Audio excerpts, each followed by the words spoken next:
What was that? Oh no.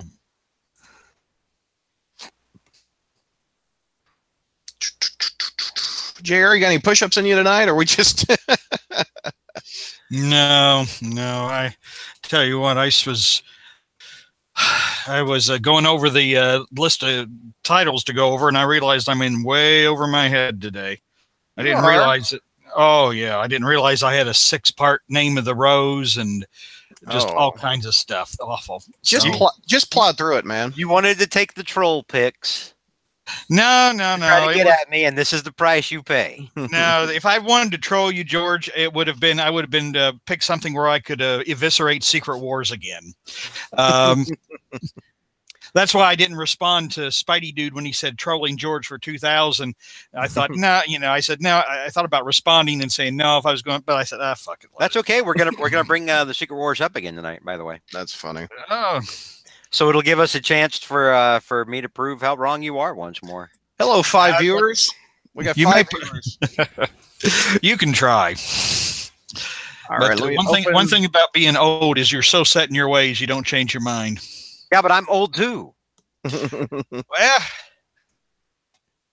I got an ER after that one. Older. What's up, Dante? He says hello, George. Hey, Dante. Got 8 viewers at the moment. I'm wearing an Avengers shirt today. It's the classic pose. I think Perez did this. I think. I can't see it. I'm looking at the Facebook page right now. Oh, okay. I've updated the front page. Did you see all those pictures that Chi-Town sent in? Yeah. Isn't that awesome? Mm-hmm. I haven't been on the front page all today. Did he put something on the front page? If If not, I'll do it for him after. I haven't been able to look at the front page today. I was doing family stuff earlier. Same here. Okay, so I like that Cebulski seems to understand. Yeah, I think so too. Like where fans are right now. Yeah. Because it doesn't seem like anybody, and I take that back. I was about to say it doesn't seem like anybody at Marvel cared about where fans are, idea-wise right now or satisfaction-wise right now. I take that back. They do know they don't care. But Cebulski seems to. So, yeah. And from what Chi-Town told us and what we read from that Newsarama transcript, seems like he's a nice guy. Seems like he's a nice guy, and he's looking to change some things around. So, I'm all about that. Good. Maybe that's why he got the job. Mm-hmm. Okay. Yeah, if you can get over the whole I posed as a Japanese writer for however long. The only people bitching about that are the people who try to get clicks off of it. Mm. And it's in their self-interest to try to blow that up as much as possible because of the tiny, minute portion of people to whom that actually matters. People have used pen names forever. Stephen King included. I think the complaint is the different race, where he is a different race and pretend he was a different ethnic group. Well, he created an entire identity and pretended, and Marvel went along with it, pretending that person actually existed rather than and created a background for him. There was a little bit more. You know what though, JR? A lot of those sites that are bitching about him doing it give Slott a complete and total pass on the bullshit he did to get into Marvel. I don't doubt it. I don't doubt it. They don't ever bring that up. They don't ever bring it. When they do, it's like a cute little anecdote instead of, oh, hey, I screwed somebody else who probably legitimately deserved it. Oh, you know what would be better than me doing this during the thing? Hold on. I'll be right back. 1 second. I'm going to the long boxes. Oh God. Uh-oh. The Image Entertainment Center. Let's see here.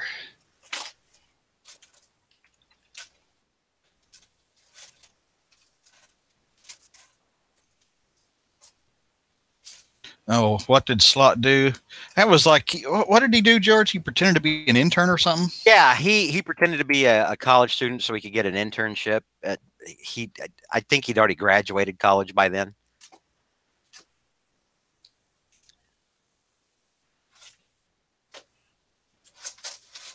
when he talks about it, on his, it's funny. Back when he was actually on Twitter, you could see him say, "Oh, so and so's a liar, and so this and that, and yada yada," and cast aspersions. But when it was time to tell his story, he'd mentioned it less. One time, I told a tale, and I'm like, "No, you straight up lied, and you screwed somebody else out of it who should have probably had it."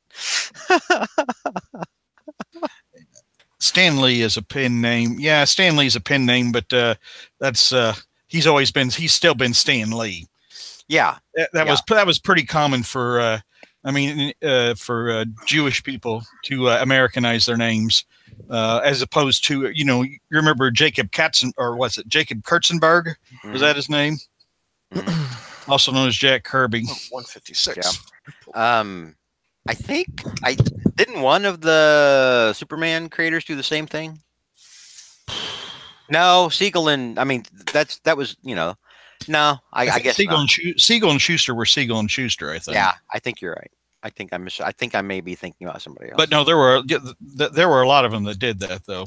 I'm not Michael Bailey. I don't know my DC creator history as much.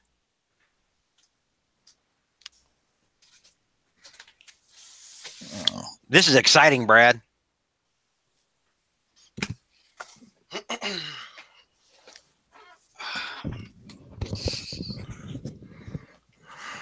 Brad, your video was awful. My video's awful now? Is your wife or kid playing a video game? Yeah, they're all streaming Netflix in the next room. Is it evident? That's what's doing it to you. It's killing your bandwidth. 1 second. This will be great. Okay, hold on. No, wait, dude, just go with it. Don't risk getting kicked out of your house. What? No, stop.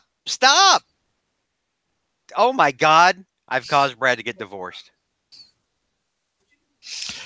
He'll live a longer life then. He's gonna go upstairs and say, "Yo, can y'all knock all that streaming stuff off?" I know it's wonderful that we have this technology, but I'm trying to do my Spider-Man thing in the basement. Yeah, I don't think it's gonna go over well with the fam. We all tuned in on Saturday night to watch Brad's empty chair. Yeah, pretty much. Well, at least Brad's empty chair probably won't mispronounce as many words. Right? You can probably pronounce Skylar. And probably won't forget a lot of details that everybody else remembers. Well, it is still Brad's chair after all. That's a lot of osmosis over the years. Let me I'll be right back. I'm gonna turn down the heat. I had to turn on the heater today. It got down. It was pretty cold this morning.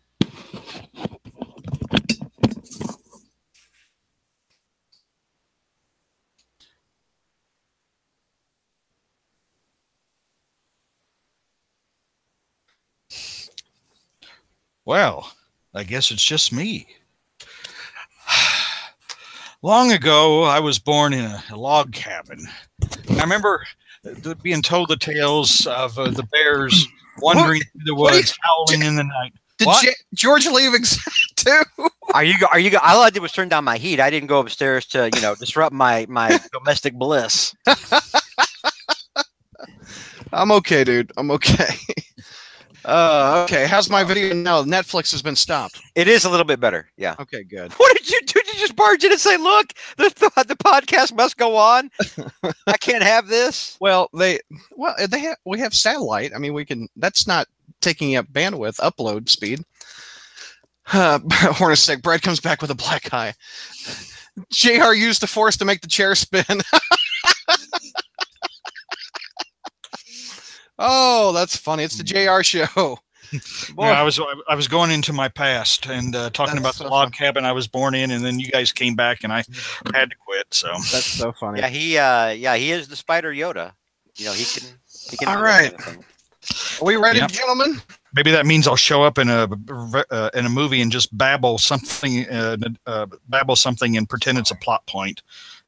ASM 361, JR, is that right? Yeah, yep.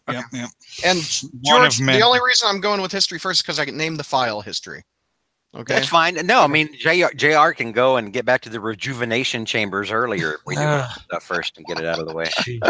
Okay, so we've got ASM's 361, Spec 187, Web 87. This is going to be rough, people. It's all good, man. You could do this without notes. No, I can't. Actually, I need to get my phone because I'm going to phone it in like George has always stated. I was about to say, what? You mean you're not prepared? Shocking. Yeah. No, Getting ready to phone it in here. That's so funny. The George Berriman Lazarus pit. That's a Raja Ghul reference, right? yes. Look at that. I know a little Batman. Okay, coming down in 3, 2. Oh, are you ready, JR? I'm sorry. Oh. You are? Okay. Here, tilt your camera down just a smidge, JR. Okay, I can't. Hang on a second. Okay. I don't see me. Not that I really want to see me. But, I don't have any. Okay, you want it down? There we go. Just a little bit. There you go. Right there. Oh, Brad, before we start going,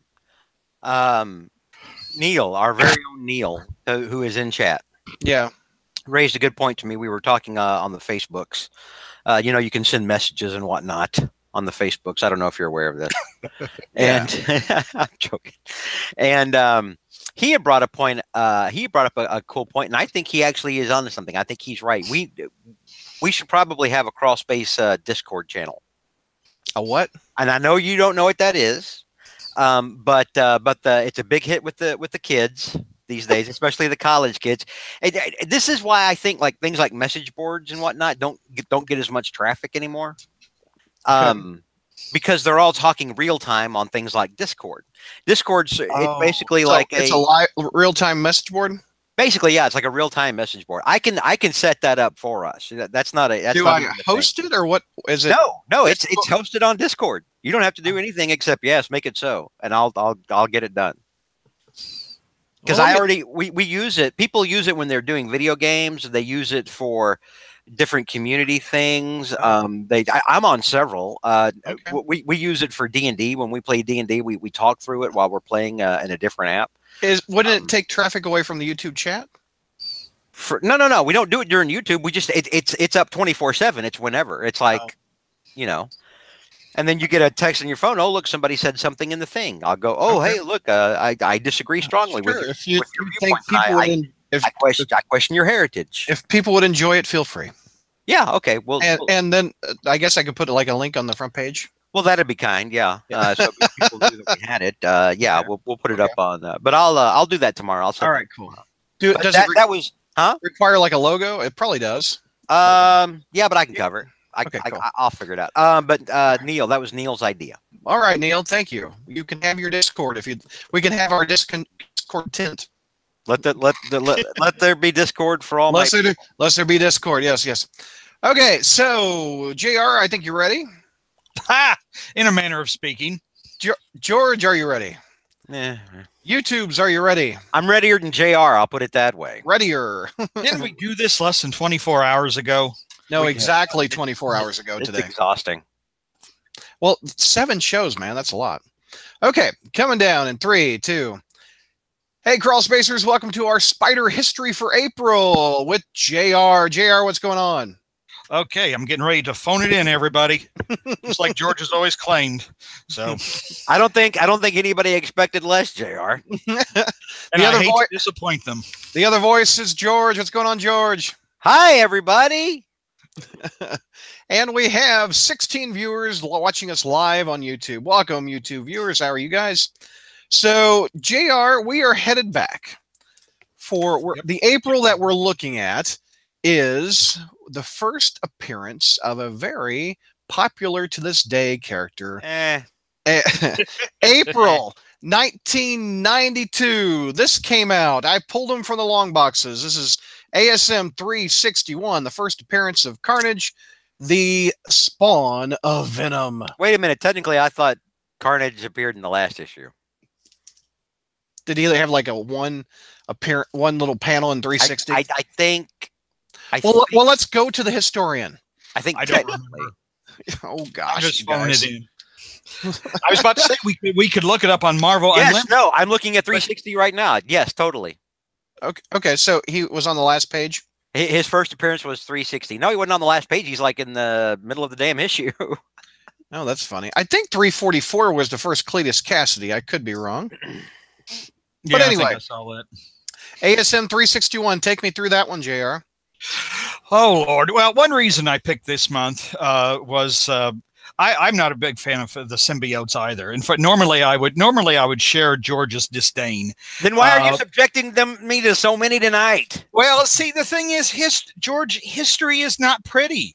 History is not always favorable to us. History is something that we just have to look in the face sometimes and deal with. You know, it isn't something that we can sanitize. And so, hence, here we are. You know, talking about one of we're getting into one of the uglier eras of Spider-Man history, which is the 1990s. And unfortunately, Carnage symbolizes part of that. But this time I'm opening the 1992 bag. Nobody wants to watch your fetishes play out on live stream, Brad. No. 1990s comics don't have that don't have that decay and pulp stench that the 70s ones do. Would you like to get the Beetlejuice Game Boy by chance? Sorry, JR, go ahead.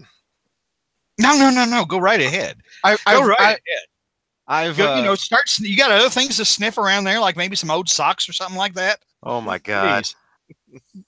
Anyway, issue number. I picked this because of with Norman bonding with the Carnage symbiote. This seemed like a topical thing to bring up at this time, and unfortunately, like I said, a subject of spider history that can't be ignored, considering how significant it's become. But anyway, issue 361 starts out with. Wait. What was that again? Okay. What, are you hearing things? Take your pills. No, I was seeing things. Or is these pills? That's right. Oh, yeah. No, don't do the. All right. 361 begins at Empire State University, where Carnage has busting in on apparently a classmate of Peter, who we never heard of before, but we'll learn that he was a classmate of Peter's. And he says typically banal things about torture, killing you and everything like that. And then he finally does. So basically what he does is he as is described later, slaughters him like a pig on a spit. Peter gets the news while visiting Aunt May, with one humorous aside. When the phone rings to give Peter the news that his classmate has been slaughtered like a pig on a spit, Peter tells Aunt May it better not be Donald Trump calling again, since you already have a lunch date. But so, and how long ago was this? 26 years ago. Holy guacamole. You know, in a couple years, we'll have the 30th anniversary of Carnage, like we did for Venom.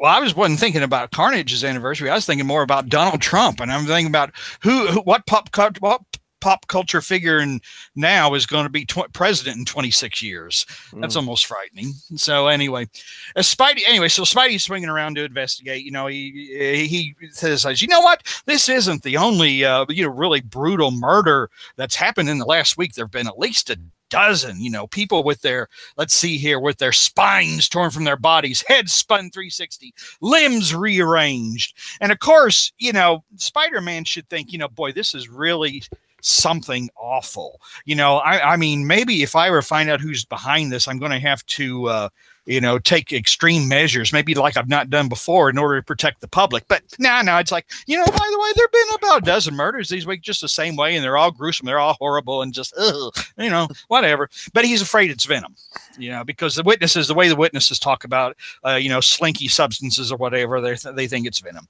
So Spider-Man meets up with Mary Jane. Mary Jane's pissed off at him because she was meeting him for lunch and he's late.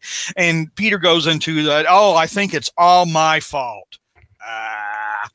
Because I brought the Venom symbiote, blah, blah, blah. So he gives Mary Jane the whole, I found this gooey black alien turd on the Beyonder planet, and because I had no sense, I didn't have a brain in my head. I let it glom all over me. And then I found out it was alive, and then, oh, shock. And then I tried to kill it. And, as a result of me trying to kill it, it got bitter. And then it bonded with Eddie Brock, who, by the way, no one had ever heard of until issue number 300. But we all pretended we had known him, blah, blah, blah, blah, blah. So he goes into that boring history and everything like that. But he talks about, though, their last confrontation. He said, the thing is, though, the last time I thought I saw it, I left him on a deserted island, and I made it think that he killed me. And since he thought he killed me, he's happy now, eating berries and wiping his butt with palm fronds. All right. So, but maybe what's happened though is that the palm fronds that Eddie's been wiping his butt with have irritated his ass, and his irritated, itchy ass is now driving him to kill. Should I say it, George? Or should you say it? I'm too sad right now. He's making things up. Yeah, he is making things up, but oh my god. This takes such a dark turn. Come on, think about it. You're on a desert island, right? No, dude, it's not JR. It's Spider-Man. It's not Naked and Afraid. Let's just move on with the GD story. It's like, what if Gilligan's Island had a symbiote? Oh my god. Just sit right back and you hear a tale from the Secret Wars. There's Eddie Brock. I'm gonna quit. You know what? I think Mary Jane. And, No. I think people. Would you rather hear about? Would you rather hear about Eddie Brock's itchy ass, or would you rather listen to Brad sing? Okay, YouTube, 18 viewers. What do you want? Okay. Anyway. So Peter goes to investigate. He goes to the Daily Bugle because he wants to investigate Eddie's movements since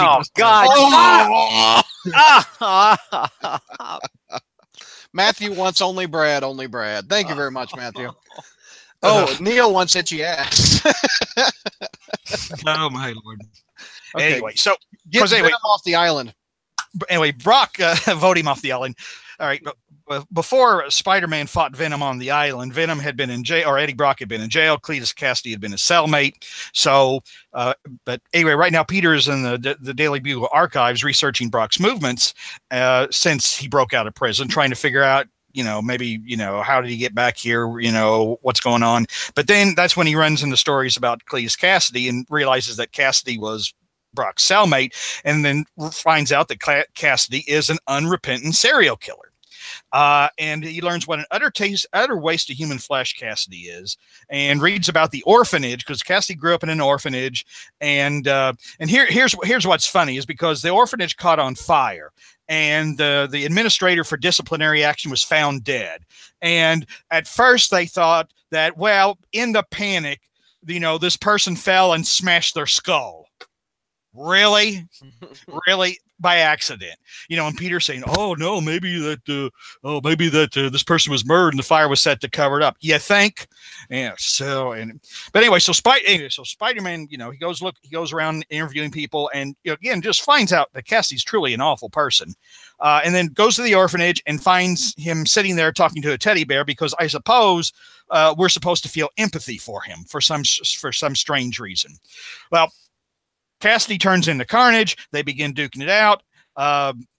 And Spider-Man finds out that Carnage is has a whole different power set than Venom, and he also lacks Brock's twisted sense of fair play, because you see what we've done is we've tried to make Brock and his psychopathy and sociopathic narcissistic behavior more palatable for the reading audience, because he's become so popular. He can't just be a psychopathic murderer villain. We've got to give him all these other positive qualities he never had when he was originally created. Right. So anyway, Spider-Man, a couple of cops come to investigate the scene, and Spider-Man has to save them. Carnage gets away, but Carnage leaves a message scrawled in his own blood. Oh boy. Anyway, so Peter goes to Mary Jane, says, "Mary Jane, got a problem. I got this psychotic serial killer who is bonded with another symbiote." And the Fantastic Four and Avengers aren't available because they have planet-threatening problems, and they couldn't care less about a psychopath who's going around butchering dozens of people. So, today they would show up. Anyway, but then there's a news story where a family of 5, including 3 young children, has been killed, and so realizing he can't face Carnage alone, he goes to Mary Jane. He says, "Mary Jane, I can't do this alone." And since Venom last appeared in issue number 347, and it's been more than 12 months since his last appearance, and we have to beat this character to death, I have to go back in, and I have to go back to the island, and I have to go get him. So anyway, that's the end of issue number 361. Yeah. So, which was the if you look, I think this is kind of funny. 1991 prices in 1992. You could get a year's worth of Amazing Spider-Man for $15. You know what's even more amazing than that? Yeah. If you watch the YouTube channel like I'm doing, which is delayed and I have the sound off, all it looks like is JR is having a seizure because he talks like this. Like he's got the shakes and he needs some gin. It's always fun to look at these old ads, by the way, before we move on to the next issue. look at the Wolverine coming out of the cards. Did anybody buy these Fleer cards back in the day? I remember buying a box of them, unopen them up like a kid at Halloween, like open up candy wrappers. The whole floor was covered. No one bought Fleer Skybox cards back in the day. I was too busy spending it on actual comic books. All right, so JR, 1992. I was busy. I was already married and miserable, and it was a couple of years before my daughter was born. But anyway, that's not the end of the story. That's not the end of the story. Do you want to do the whole arc? Do you want to do like May and June? No, I got to tell people the rest of the story. Okay, if you feel free. You usually do. You usually go the I mean, did you just want me to leave it at issue number 361 and not go through the rest of it? I mean, I'm good. Yeah. Oh, you're good, huh? Okay. Anyway, issue number 362. I'll get through this quickly. Spider-Man goes to Fantastic Four and borrows a sonic gun. Now, the Human Torch is accompanying, flying in the Fantastic car. You see, earlier the Fantastic Four couldn't help stop a brutal serial killer, but because Reed Richards is wants to make sure that the rental agreement on the sonic gun is enforced, he sends the Torch with Spider-Man. So they go to the desert island, and Spider-Man says, "Hey, I'm not dead." Brock gets all pissed off, and everybody gets in this big fight, and then finally they calm Brock down, and Brock creates in this heretofore unknown continuity about symbiotes, which I don't know whether it's in the symbiote continuity or not anymore, where he says, "Oh, by the way, yeah, the symbiotes have no sense of family. So, this thing, my symbiote went and had a baby, and it just didn't think to tell me because it wasn't important to him." Okay. So, and I guess that'll hold as an explanation until Venom, the Toxic Avenger or whatever, where we have the 5 other symbiote seeds or whatever the hell's going on. But so anyway, Torch can't help him anymore because after all, he gets an emergency signal from the Fantastic Four. Yeah. So now Michelini knew that this was Spider-Man's book, and the Fantastic Four didn't have to come save it for him. I mean, that they used those excuses back in the day. So yeah, but I mean, when he defeated Carnage, Venom actually helped. Yeah, that's true. True. I don't let's not climb up on that horse so quickly. But I'm just complaining about modern comics. Like we're going into 799, where all the Spider people are about to save Spider-Man. Oh yeah, dude, that's been the last 5 years on Spider-Man. And that's my main complaint. Wait till we get to Revenge of the Sinister Six or something. Yeah. I mean, it'll be stuffed full of heroes because Spidey can't take down. Spider-Man faces the Sinister Six way back in the annual number 1. Oh, that's another story. Okay, I'm sorry. I'm distracting. Sorry. Anyway, so Venom and Spider-Man track down Carnage, and they find him, but and find out that he's more than capable of taking on both of them. But Carnage, says, "Aha! There's a baby. I'll throw this baby out the window because innocence, and Venom can't let anything happen to innocent people." So he gets away. Carnage gets away, but then they find out that his next target is going to be J. Jonah Jameson. Issue number 363.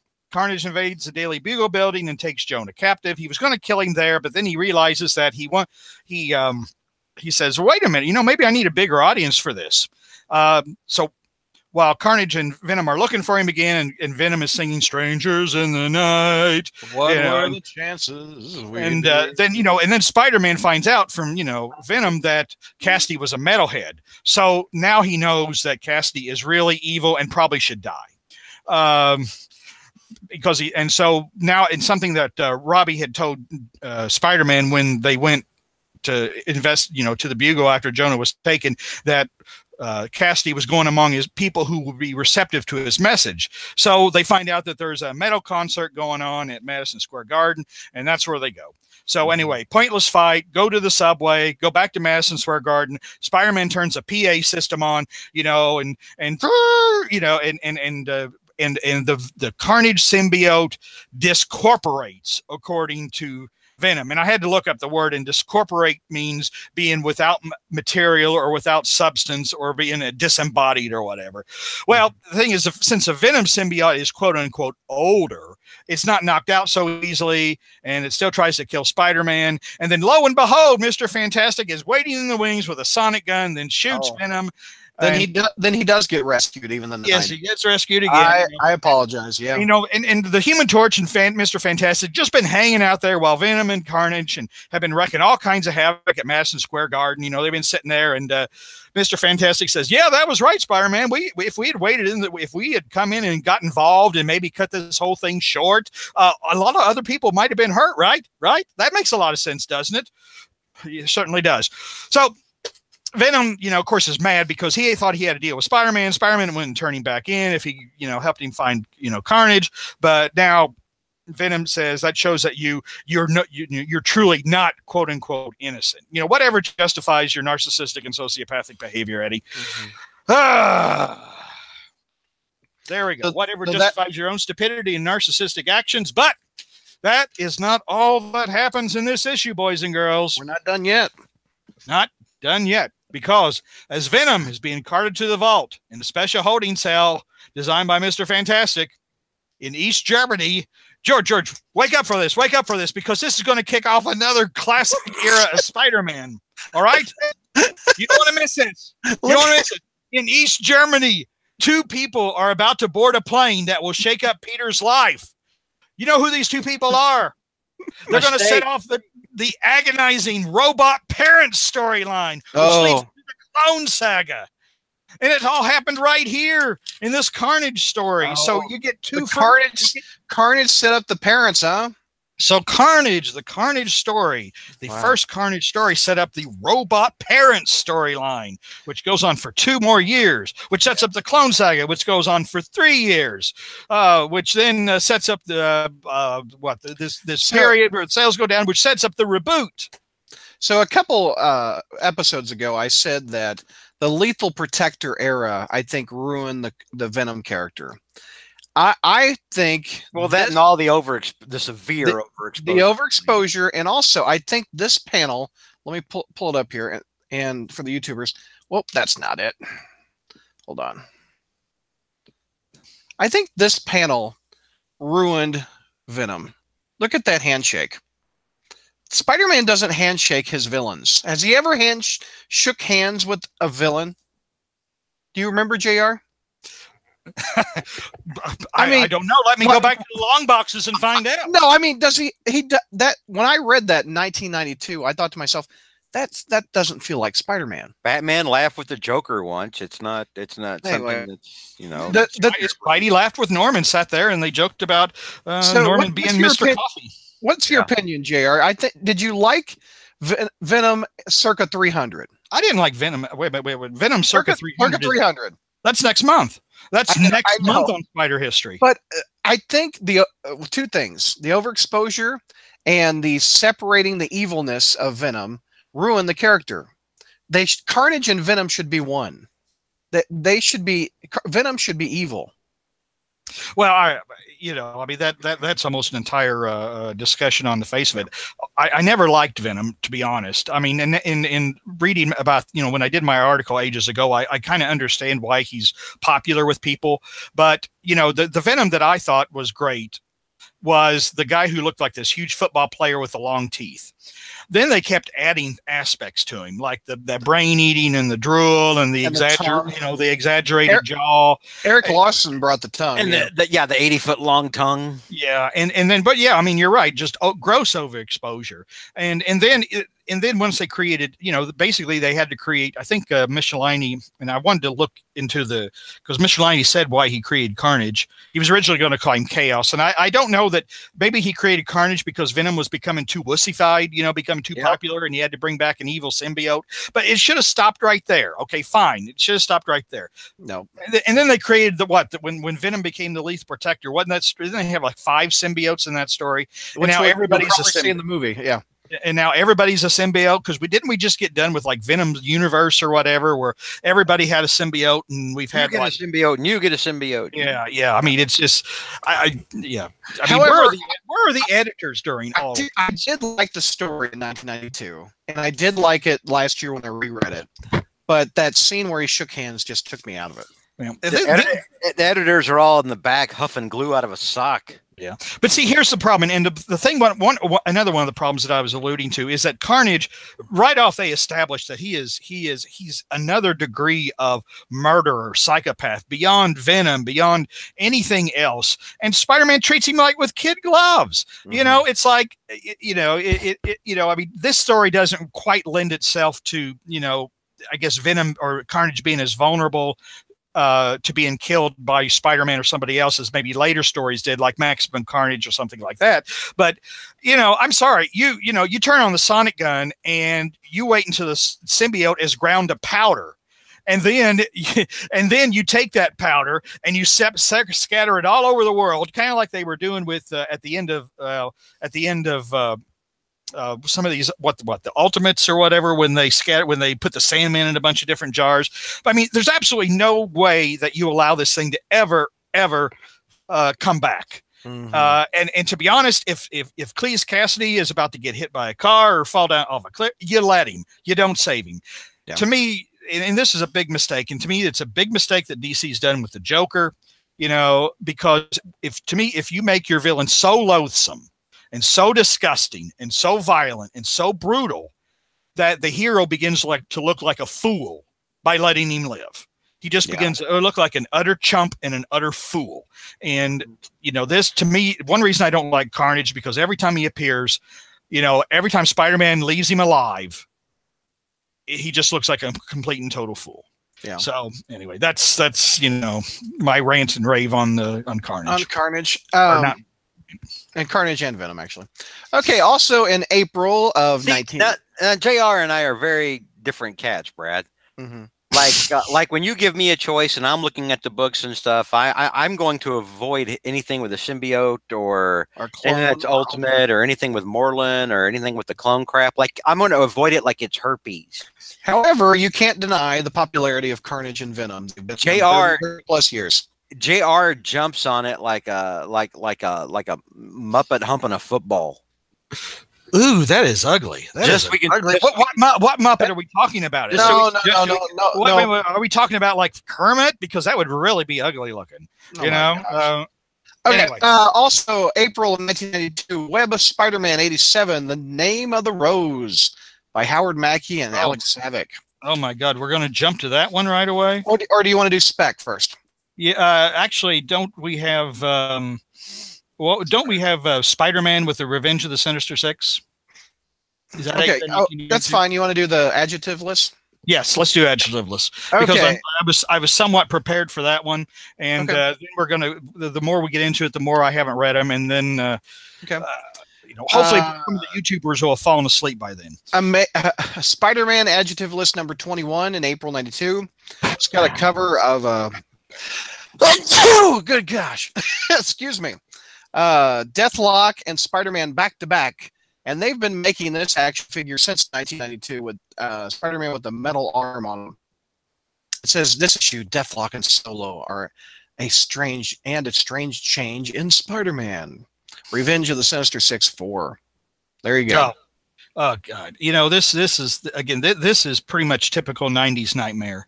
The story begins actually in issue number 18, where it just opens up with Spider-Man and a nutty talking Ghost Rider trying to stop a rampaging, nutty talking flying cyborg in a shopping mall. You know, now the Ghost Rider talks about how this nutty talking cyborg has to be stopped for all the innocent blood that he has shed. And it's like, gee whiz. I mean, are all these guys going to the same writer, you know, for their dialogue? Is there Howard Mackey? Like villains go to the Tinker for high-tech weapons. Is there some like dialogue writer where villains go to for their dialogue? You know, I mean, you know, Ghost Rider shops there, Venom shops there, the Hobgoblin Demon shops there. Sometimes, you know, maybe the Punisher might come and pick up a line or two when he's desperate. Anyway, so anyway, during the fight, the cyborg crashes into the building and the whole building collapses. And so Spider-Man and Ghost Rider just say, well, that was a great adventure, wasn't it? You know, hey, you want to go get coffee? While the cyborg is digging himself out. So you're going back to Spider-Man 18 for part 1, right? Well, yeah, because we just joined in part 4. Okay, I'm pulling it up on Marvel Unlimited here. This actually was on Marvel Unlimited, fortunately. Yeah, it is. Some of the other ones weren't, and I was very disappointed that my subscription is not covering all of these, but maybe they'll get to them eventually. You know, every Monday they upload new ones. Did you know that? Yeah, but there's a whole lot of crap I won't read. Yeah, I know.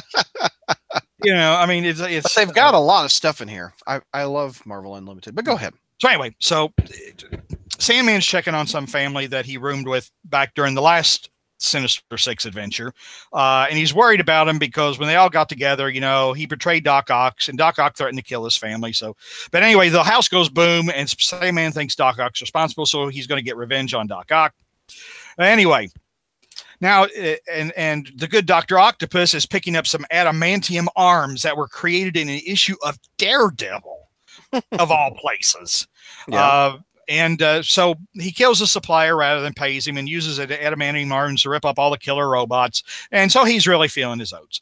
Now we get into another subplot where Mary Jane gets a lead part in an Arnold Schwarzenegger movie. Look at her pants, by the way. Good grief. Well, it's not just her pants, it's her waist.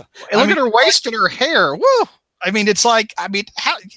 Eric Larson, settle down. Is it possible to walk with a waist that thin? Here, how does that support the spine? No.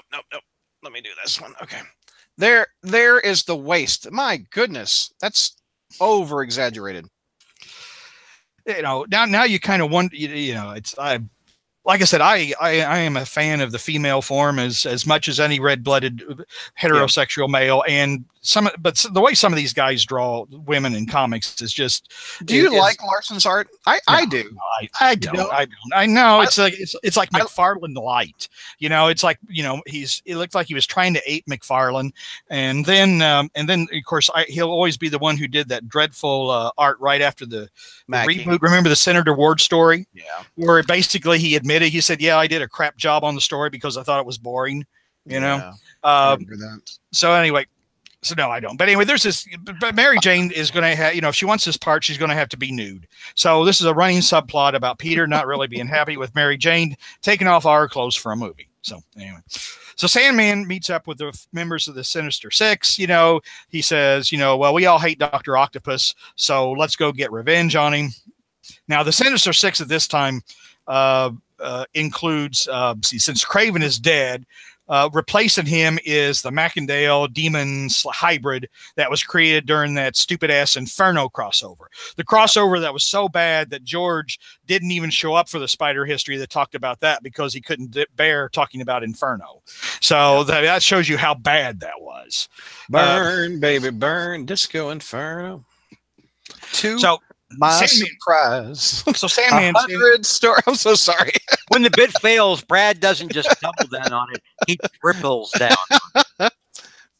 So Sandman, you know, says, "Well, I can't trust these guys anymore, and I can throw them." So he goes to the Daily Bugle building and hangs out because everybody knows Spider-Man hangs out at the Daily Bugle building. Anybody who does any research knows that Spider-Man hangs out at the Daily Bugle building and he hangs out at Empire State University. Okay, so. What's the common thread? I don't know. But anyway, so Spider-Man, you know, runs into Sandman. Sandman says, you know, I don't trust these guys, you know, will you provide backup? Spider-Man says, yeah, my wife wants to pose for, appeared naked in a movie, and I really need to think about that for a while. So yeah, hanging out with supervillains will help take my mind off that topic. But then, you know, he realizes, oh my God, my spider sense is going off or whatever. Something big and ugly is coming around. And then we go into part 2. Part 2 is issue number 19. And the big ugly thing that was hanging around is actually the Hulk. Yeah. Now that we bring the Hulk into the story. Okay. Yeah. So what happens is, during all this time, the Sinister Six is attacking Doc Ock. Doc Ock's taking them all out with his adamantium arms. But then Sandman finds out that it wasn't really Doc Ock that attacked the family. It was really the Sinister Six attacking the family because they wanted to con Sandman into joining their revenge scheme against Dr. Octopus. You following all this so far? Okay. Anyway, so Doc Ock turns Sandman into glass. And then the Hulk smashes through a wall. Hulk, why are you here? Well, Hulk won't tell him, of course, because it's secret. But Hulk will tell us in his inner monologue that let's see here. The Pantheon sent him to stop Doc Ock after one of their psychics foresaw him taking over the world. Yep. What the hell does that mean? Oh, did you not read Peter David's Hulk back in the 90s? What the hell is the Pantheon? It's, is it like a building? It's like a church building. No, you go to church, you go to a synagogue, you go to a mosque, you go to a pantheon. Is that what that is? It's a group that the Hulk hung out with. There was a little team. A little team. A big green guy hangs out with a little team. Yeah. Wow. Yeah. Anyway, so.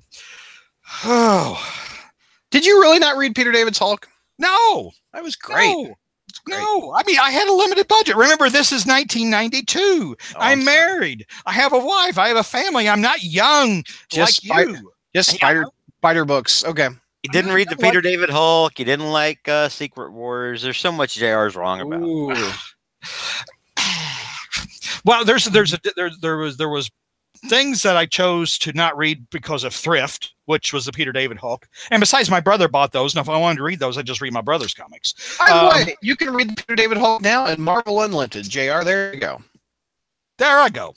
Okay, you know what? Right after we sign off about 2:30 in the morning, I'll get right on that. All right. So Doc Ock actually takes out the Hulk too. In addition to Spider-Man. Boy, that was controversial. And I always wonder, I was about to ask you, Hulk lovers, is that realistic that even with adamantium arms, should Doc Ock even, be able to take out the Hulk under any circumstances? In no way, shape, or no. And this was kind of Banner and Hulk fused Hulk, but still. Wolverine can't even take him out with claws. If he had adamantium claws and it was like Hulk at his weakest, like Joe Fixit. Yeah. Maybe. Yeah. Maybe if Dr. Octopus gets lucky, but no. Yeah. Okay. I'm still on a budget, Neil, even in 2018. So this panel makes me sad. Doc Ock has taken out Spider-Man and Hulk. Oh. Yeah, and then Peter David had an answer for that later on in his run. Oh, I forgot about that. What did he do? Back when, in fact, it was when Hulk reverted over to the Joe Fixit form, and he was in Vegas, and Dr. Octopus appeared, and there was that one panel where basically he kicked Dr. Octopus's ass and wrapped his arms around him and everything. Nice. Tied him in like a knot. That was Peter David's way of saying, hey, up yours. Hey, up yours, Larson. Yeah. So, go ahead. Anyway, after the Hulk or Doc Ock takes out both the Hulk and Spider-Man, he tells the rest of the Sinister Six. He says, I hate all you guys, and you guys all hate me, but I have a brand new diabolical scheme to take over the world, and I need some muscle. So you guys want to join me? So they say, sure. We were tired of just sitting around watching porn together. We get together every Thursday night at Mysterio's, and watch porn, and Mysterio conjures up some illusions or whatever. It keeps us out of the pool hall. But you know what? Let's jump on your diabolical world conquering scheme. So the Sinister Six, their next stop is to go to some warehouse where they're going to enter another dimension and get weapons for Doc Ock's diabolical plan. And boys and girls, we are only in 2 parts into this 6-part tale. All right, issue number 20. Oh, okay, issue number 20. First page, Nova shows up. Oh, gee, now we're going to pack as many guest stars in this as possible because, after all, Spider-Man can't sell his own title, so we got to pack. Well, technically, in my opinion. Uh-oh. Here we go. This was a rarity to have this many people show up. This is called a Thursday now. I don't know. It wasn't a rarity during the 90s. It was. It was in the 80s, but it's called a Wednesday now because that's when it comes out. Yeah. So I see what you know. Part 3 begins with Nova finding Spidey and the Hulk they're just laying around going, and because they've been, and so Nova says, hey, how you guys doing? Wake up. And Spider-Man says, oh, you know what? We're fighting the Sinister Six. We're in over our heads. Doc Ock even took out the Hulk, which he's not really supposed to do. And so Nova, would you like to help us? But then Nova receives a call. It says the call says you can't jump in right now because we're not even through the 3rd part of this stupid ass story, and it has to last 6 parts. So wait till later to jump in. So okay, so Nova takes off then. Gotta go hook up with the new Warriors. Yep. Yeah, the New Warriors. Yeah, another team that didn't deserve their own title but got one. Oh, did you read New Warriors by Fabian and Mark Bagley? That was a great book. Wait a minute, wasn't Fabian that model or something? Wasn't he the singer? Fabian, the co-creator of Deadpool. The co-creator of Deadpool was a singer. Fabian, the teen idol from the 50s. Oh, I'm moving on. Let's get to Deathlock. Now, anyway, so Deathlock, we get to now. Deathlock is the result of merging a man with a machine. This is his name is Michael Collins. Wait a minute, I thought Deathlock was Luther Manning. Who the hell? Are you doing a Dark Shadows reference? What do you mean? Michael Collins? It says Michael Collins is the identity of Deathlock. As a Dark Shadows fan, I can't remember there being a Michael Collins. What was it? It was something Collins. There was Barnabas Collins. There was Quentin Collins. There was Quentin Collins. There was a lot of Collinses. I don't believe Michael. There was never a Michael Collins. I don't recall there being a Michael Collins, but anyway. But I thought Deathlock was Luther Manning. When he wandered. This was the 90s one where he wandered through the wasteland in the far future of 1990.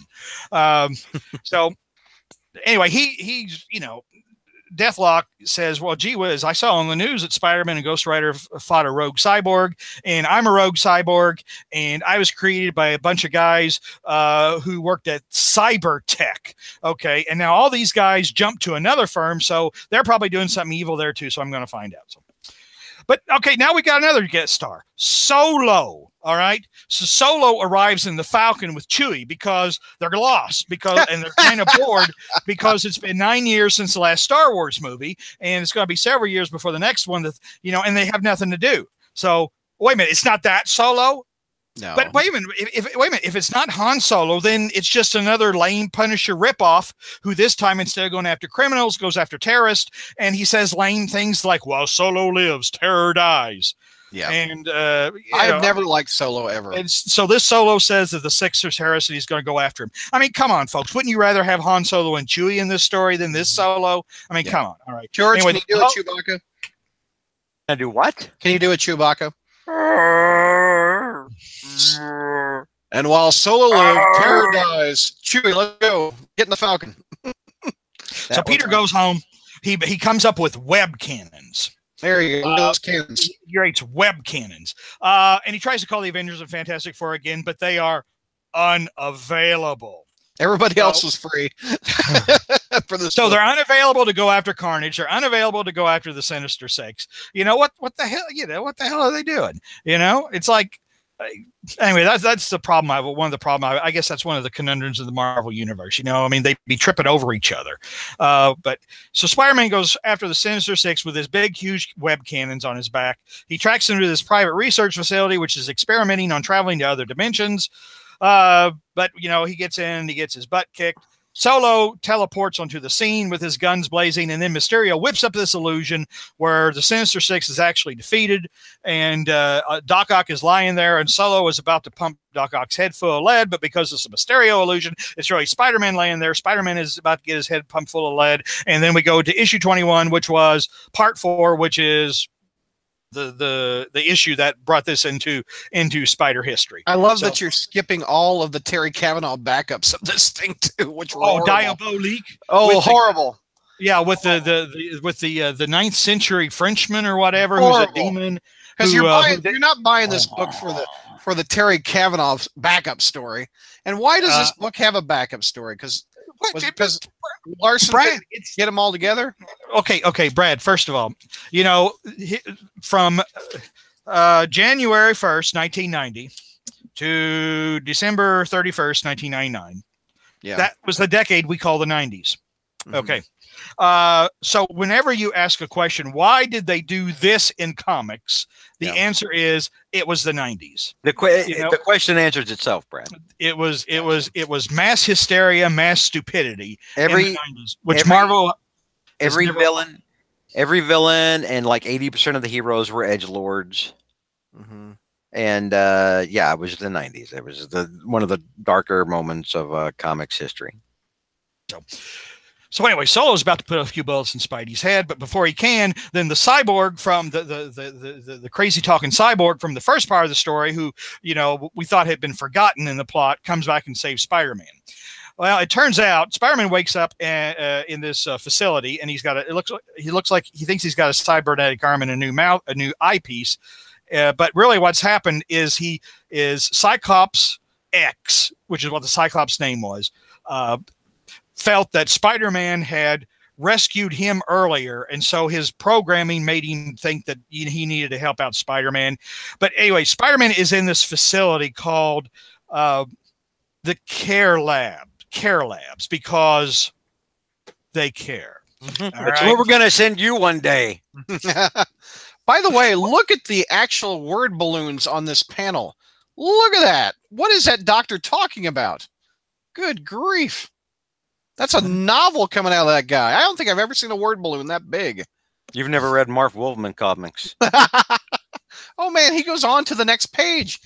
Yada, So anyway- yada, yada, yada out of this doctor. Who is that, JR? It looks like Richard. It looks like a diminutive Richard Nixon. But anyway, but anyway, this is funny because this guy spends all this time talking, and then like in the next part, I think he's dead. So you know, you kind of think that okay, maybe this is leading to some bigger story. It doesn't. So it does. It's not a cybernetic arm. It's basically a big ass cast that's going to help Spider-Man heal. Yeah. So they stitched up his costume. And then Spider-Man finds out that the cyborg from the first part is actually a Gulf War veteran who they're doing all kinds of funky experiments. They're trying to create new super soldiers, but they're trying to create nice super soldiers because this is Care Labs because they care. And they're trying to prove that government is not bad. Government is good. And then Dum Dugan walks up and says something, to Spider-Man and says, yeah, S.H.I.E.L.D.'s involved in this too, Spider-Man, so you don't have to worry about nothing. But anyway, after he leaves Care Labs, he runs into Deathlock. Of course, Spider-Man thinks he recognizes Deathlock, but the thing is, if they had really read the Marvel 2-in-1 where Spider-Man comes back from his traveling into the future, they would have known that Spider-Man forgot about his adventures with Killraven and Deathlock because, quote unquote, they hadn't happened yet. All right. Well, they obviously, Larson obviously didn't read that issue. So Spider-Man recognizes Deathlock and says, wait a minute, didn't I meet you in a bizarre alternate future, blah, blah, blah, when your name was Luther Manning, but now you're Michael Collins, who's nobody's ever heard of. And of course, Deathlock is as lost as we are. But so anyway, Deathlock says, by the way, I'm looking for these evil technicians. And Spider-Man says, you know what? I've got a problem with a bunch of bad guys called the Sinister Six. You help me with the Sinister Six. I'll help you with your evil technicians. Deathlock says deal. All right. So they go to this warehouse and they enter this alternate dimension where the Sinister Six went into an alternate dimension to get weapons and they find out that the Sinister Six has slaughtered over 100,000 aliens or whatever. So then they come back out of the dimension because the Sinister Six no longer there, and they return to Care Labs, called Care Labs because they care. But Care Labs has been destroyed. So, in other words, the whole explanation about the existence of Care Labs and why it exists and everything is rendered completely moot because it's destroyed by the Sinister Six. Yeah. And Cyborg X is killed as well. So the whole setup with all of this is just completely gone. So what was the point of any of it? All right. Just kind of kills the momentum of the Sinister Six story, too. Glad we covered that then. Yeah. JR's like, that was the point of that. Yeah. The Sinister Six, anyway, blah, blah, blah, blah, blah. The issue ends with Mary Jane doing laundry. And Peter crashes through the skylight, and he's laying on the floor. Yeah, apparently Deathlock and Spider-Man got their asses kicked again. So part 5 opens up with the Sinister Six, playing with their new weapons. Let's see. Let's try to really get through the next 6 pages. Sinister Six is preparing for world domination. Mary Jane sews Peter a new costume. Solo recovers from his injuries. Deathlock's been found by S.H.I.E.L.D. And anyway, so the whole thing about this is the Sinister Six goes into this alternate dimension to get all these weapons because they want to attack this Hydra satellite base up in orbit, because Hydra has all kinds of weapons, space toys, Doc Ock calls them, that are circling the Earth. And if they knock out Hydra and take possession of all this, then they will rule the world. Well, Sleepwalker has joined the fight. Why the hell is Sleepwalker there? Who the hell is Sleepwalker? Rick Sheridan. When he goes to sleep, Sleepwalker comes out. We find out that when the Rick Sheridan wakes up, Sleepwalker goes away. And now we find out that in this other dimension they brought Gog back with them, which is a big orange alien. Oh yeah, and Gog. If you remember Gog, here's Gog right there. Look at that Gog. If you remember Gog, he was the alien down in the Craven found down in the Savage Land in issues 100 and 102 or whatever that Roy Thomas, I think, wrote. Two of my least favorite Amazing Spider-Man issues from the first 200. I hated that Gog story. So did you like that Gog story? No. I mean, it was, Spider-Man in the Savage Land just doesn't. Those are usually stupid stories. Yep. Spider-Man doesn't belong in the Savage Land. Chasing after dinosaurs and, hanging out in in a loincloth with Kazar or whatever. So then part six then is the massive ultimate fight, and everybody is there. The Hulk's there, Ghost Rider's there, Sleepwalker's there. Nova finally decides to show up because the New Warriors say, oh, by the way, it's okay for you to go in now because this is part 6. Mm-hmm. And then guess what? The Fantastic Four, who weren't taking phone calls earlier, now they're taking phone calls. All right. And there they come. Yeah, and Doc Ock is going to blow the planet up, but Reed Richards pulls the plug, and literally, if you see the panel, it literally looks like Reed Richards has done exactly that. He just pulled out the plug out of the extension cord, and that's why they pay him the big bucks, JR. Yeah. And so anyway, the Sinister Six is defeated. The heroes disband, after promising to see everybody again. Well, we got another crisis where we're probably all going to team up again because after all, it is the 90s. So there's probably another 6-issue bullshit tale we're all going to be in, and we'll get together. Peter goes back to Mary Jane. Mary Jane says, you know what, Peter, because you're such a pansy, and I decided that I'm not going to take the nude scene, even though this would probably jumpstart my movie career. She gives some kind of bull about, well, the producers didn't respect me for my mind or for my acting ability. They just wanted my boobs to jiggle. It's like, well, Mary Jane, that's kind of, yeah, that's the, you're a model. You don't mind parading in skimpy clothes, you think that's perfectly fine, but someone wants, your boobs to jiggle and you get offended. So anyway, but then they all throw a birthday party for Peter, and that's the end. The end. Wow. That story, which I haven't read since 1992, it is probably like a reason. Larson just wanted to draw all these characters. It seems like, and this seems like you ever go eat like a dinner, like you go get some McDonald's or something, and you're hungry afterwards. There's no real meaty story to it, but it was kind of attractive in the idea in the first place. If I had a dime, I had a dime for every time you equated something comics related to food, I could open my own restaurant. Well, don't you think this is just, it's attractive but not meaty? George? The artwork is beautiful. The artwork's beautiful. It's a summer movie. There's no gripping. It's a Michael Bay before Michael Bay. Yeah. There you go. What, JR, did you really strongly dislike this story? Well, I mean, it's stupid. It's useless. Yeah. It's pointless. If you don't like Eric Larson art, you didn't have anything going for you. I liked Eric Larson art at the time. I didn't think he was necessarily the best fit for Spider-Man back in the day.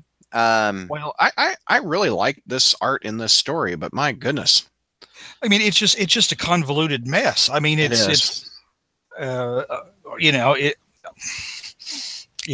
no storytelling integrity whatsoever. I mean, it literally is, like you said, a Michael Bay movie. In fact, a Michael Bay movie probably would be more entertaining. This is why we've never covered this series of fights, Brad, on this is Friday a big old fight on Friday Night Fights, is because it's not Spider-Man versus, it's Spider-Man and like Sleepwalker and Ghost Rider, like a ton of other spare characters. Yeah. and some that we actually do like. Yeah. You know, but anyway. JR, you want to go to spec or web? What do you want to go next? Let's go to let's see here. Oh, my pages of notes. Let's go to spec. Okay, spec 187 came out this month in April of 1992. Your pages of notes, like you're trying to make people think you were actually prepared. J.M. DeMatteis and Southeast Cinema. Is it working, YouTubers? Do I appear prepared? This is called. The reason I talk to the YouTubers over here is because this is the other computer where I have all the chat, going out. Because here I look at the faces of my friends talking Spider-Man, and then over here I go and I look at all the comments from the peanut gallery. So go ahead, Brad. Funeral Arrangements Part 2 came out. Spec 187. The Vulture. The Vulture is holding Aunt May, rising up above. Spider-Man chasing her, and the word caption, the balloon says, "The Vulture's next victim, Aunt May." Well, yeah, it makes you think that, but that's not really what's going on. Anyway, actually, this is part 2 of a 3-part story. Part 1, previous issue, basically the Vulture is settling a lot of old scores. He throws some Goomba that, betrayed him off a building. He goes and he kills his, actually an old business partner of his that we met during the Stern run on Amazing Spider-Man. He drags him to his farm warehouse or whatever in the sky on Staten Island. In the sky? Yeah, I'm getting mixed up here because we were just in the sky for the Hydra satellite. So he takes this guy back and he kills him, and we find out that the Vulture is dying of cancer. So he's been wearing that magnetic harness all these years to fly, and now it's giving him cancer, and so he wants to die with a clean slate. And the way to die with a clean slate is by killing a bunch of people. They serve you in the afterlife is the thing. This issue is not on Marvel Unlimited, by the way. This is why when Pharaohs died, they killed a whole bunch of like servants and whatnot and put them in the tomb. So anyway, we go to Mary Jane and Aunt May, and basically Mary Jane has, Aunt May wonders why Mary Jane's there. You got some, Mary Jane's got some news to share. It's like, are you pregnant? Mary Jane says, no, we're not ready for children. We're not ready for children, but we'll give you a granddaughter someday, May.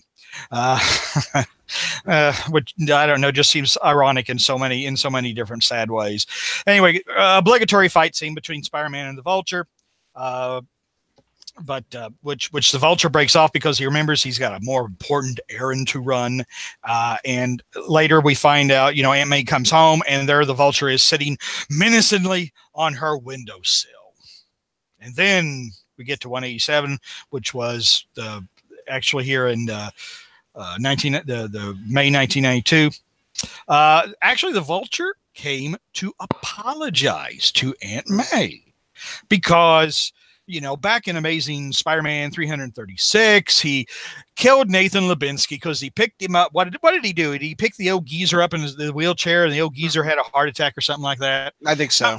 Yeah. So anyway, she says, I'm dying. I want to make amends or whatever. And I killed this old geezer, even though he was pretty much a worthless old geezer. He was always getting on, your nephew's ass when, your nephew would run off to play Spider-Man. He just pretty well acted. And your nephew didn't have the balls to say, you're not my dad. You're not my Uncle Ben. You can't talk to me that way. Go screw yourself. Really, nobody else misses him but you, May. But as a result of you missing him, I want to apologize. Vulture did us a favor by killing off Nathan Lubinsky. Yeah. Nathan was this is one thing. Peter Parker takes too much abuse from people. Honest to God, and remember the much beloved Elder Mr. Jameson, who early on in his relationship with Aunt May has given Peter all kinds of grief. Honest to God. You should put them in their place. Oh, my Lord. Honestly, my mother's no widow woman.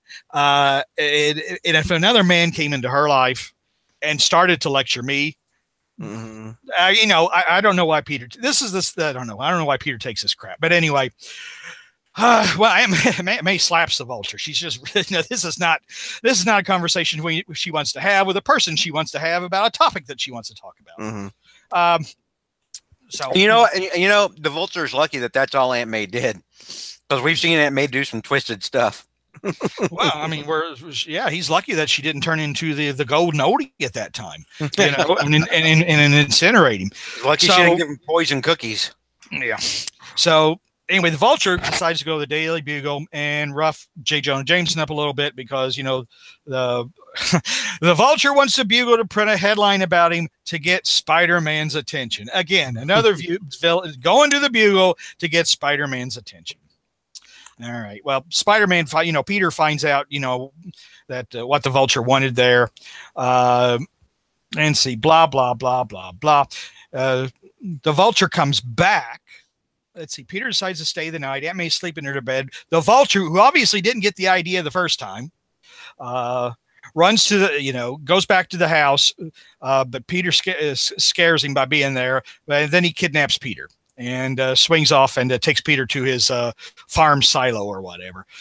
Then we go into issue number 188, which is the third part of the story. Needless to say, big fight. Spider-Man defeats the Vulture. Spider-Man takes the Vulture back to Aunt May's house to apologize to her for yeah, it was pretty stupid that I went to apologize to you for killing your boyfriend. Now I'm going to apologize to you for apologizing for killing your boyfriend and apologizing for taking your nephew away and making you think that you killed him. And Aunt May says something really cool. She says, "I hope your death is long and full of suffering." But then Aunt May goes back to the prison and wimps out, you know, said, "I'm sorry, I shouldn't have said that. I should be the better person, even though you are a disgusting old bird and a disgusting old creature, you know, I'm bigger than that. So, but I can't forgive you because that's between you and the guy with the beard in the sky." All right. On her way out, Aunt May meets Harry Osborn, who's got a big grin on his face because he's crazy, and he gives her a mysterious package to pass along to Peter. Of course, this is after the Child Within. You know, Harry's looking for Peter because, you know, or Harry's looking for Peter. Peter's looking for Harry because Harry wigged out at the end of a 6-part story, which went absolutely nowhere. Again, another GMD Mateus, psychological, you know, mind F, you know, and but anyway, this sets us up for issue 190, Spectacular 190, where the Green Goblin returns, and then Spectacular 200, where Harry dies, but Harry doesn't die. He gets better. So yeah. All right, so we're going to Web next, right? Oh my God, we're going to Web next. Web 87, the Gathering. I mean, the Name of the Rose. Oh my Lord! Oh my Lord! Is this Betty Brant with guns? If I remember correctly. Actually, no. This is not Betty Brant with guns. Okay. No, this is the Rose.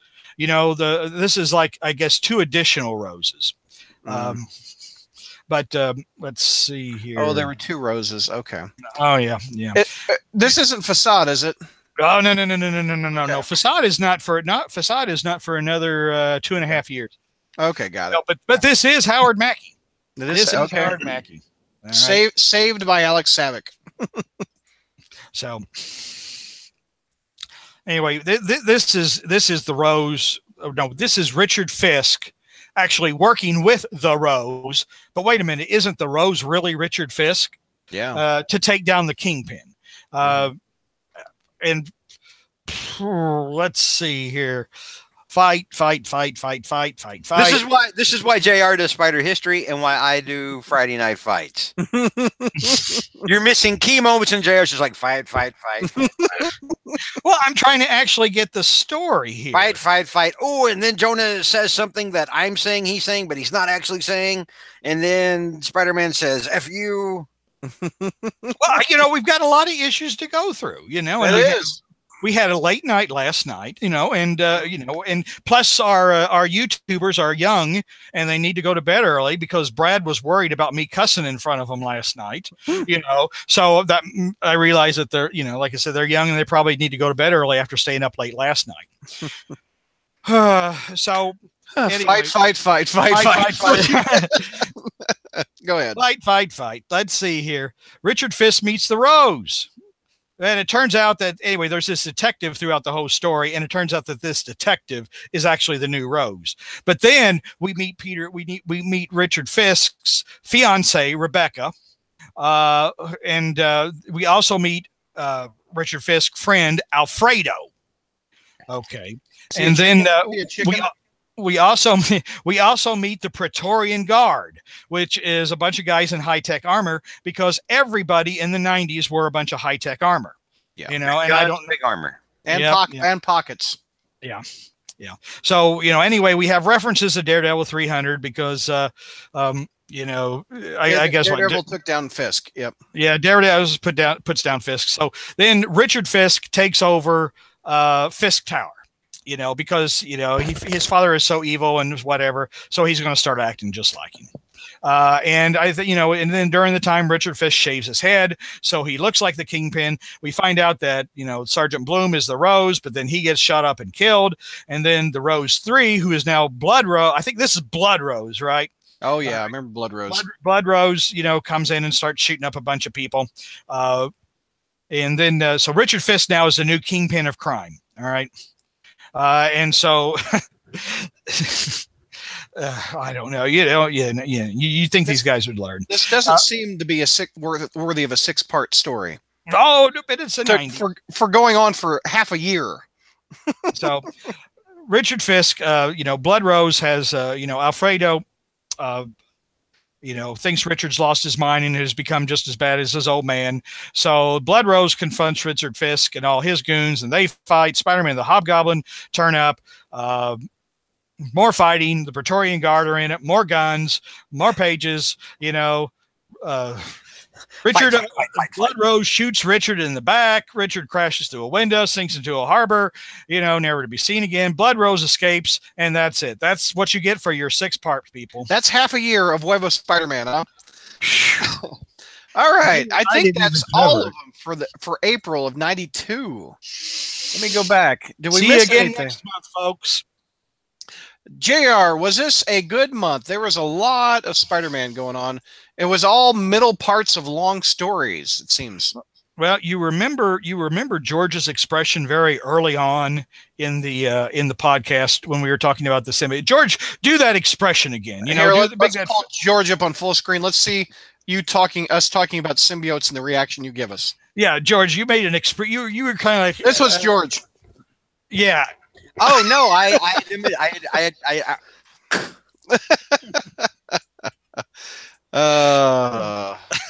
So anyway, that is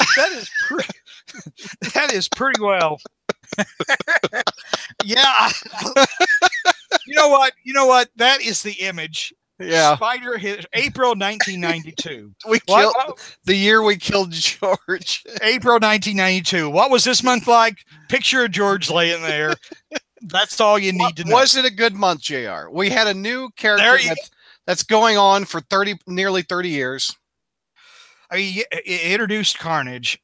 I mean, well, I guess it was the first full Carnage arc, which I don't consider a great moment in Spider history, but nonetheless, it is a moment. And kind of like when Time's Man of the Year turns out to be the Ayatollah Khomeini or Joseph Stalin, you know, not because they're particularly good guys, but because they just made a huge impact one way or the other. So, yeah. All right. YouTubers, any comments for JR before we wrap it up? Wait a minute. Suicide by symbiote, Enigma says. Dark. Yeah, see, you know, it's like Marvel never promised you a rose garden. Was this the story where Spider-Man wears the web armor? No, that was web number 100. Yep.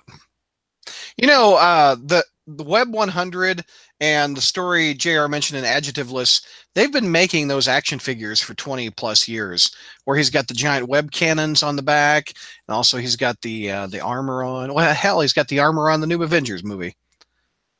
So, you know, this is, oh, thank you, Joey. Thank you. You know, but this wasn't the last rose. Okay. There's a 4th rose that comes in later, right before the reboot. And it's Bugle reporter, another reporter gone evil, Jacob Conover, who turns out to be the 4th rose, who was set up in business by Don Fortunato. So we had a 4th rose. That was a Spider Jeopardy question, I think, year before last. Yeah. And and then not only that though, but and see, this is more evidence of the senility that's crippling me. because I had a point and I lost it. But anyway, It's there all were good. four roses. So, yeah, I knew. But the rose was actually originally supposed to be, well, Tom DeFalco was going to make the rose Roderick Kingsley, actually. Yeah. I'll be. Yeah, because when Stern had this whole Hobgoblin and the Rose were allies, and then when Stern left Amazing and DeFalco took over, DeFalco was going to make the Hobgoblin Richard Fisk, and he was going to make Roderick Kingsley the Rose. We have that never happened. We have a poster in chat called George Behrman that says all I can do is maintain respiratory function right now. All right. So that's that episode. See, everybody was bored to death. They have no questions. Oh, yesterday during the reviews, they were firing off questions about, hey, is it, what about Norman saying this and this and that or whatever? Okay. They were as bored as we were. It's okay. They're too busy making rose puns in the chat. All right, so let's move on to the next month. We're going to do May now. May of 88, I think. Let me pull up my list.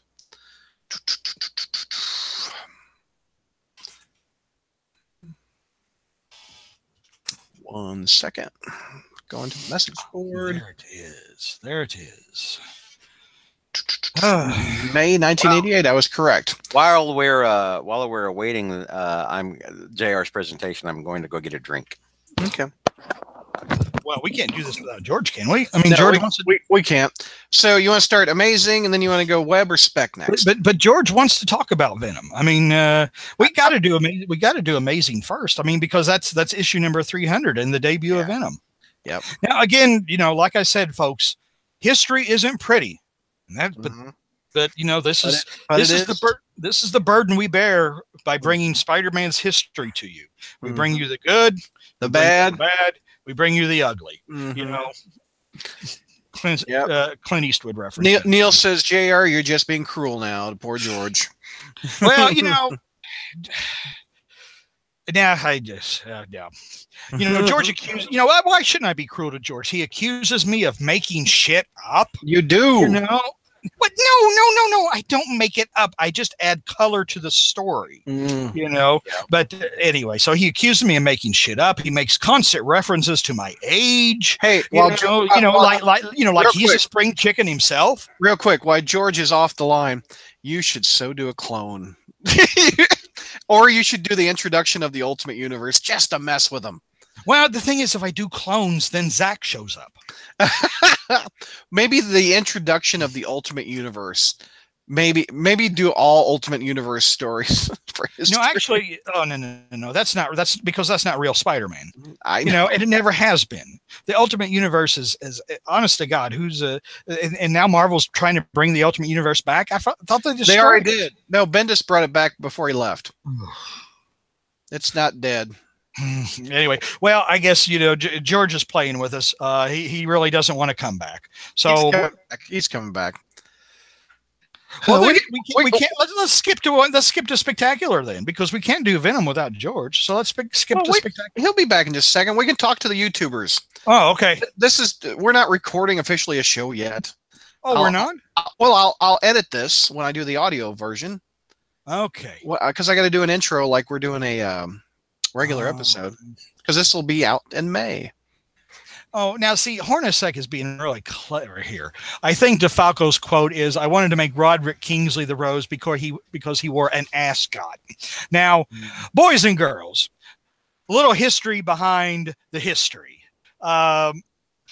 George thought that Roderick Kingsley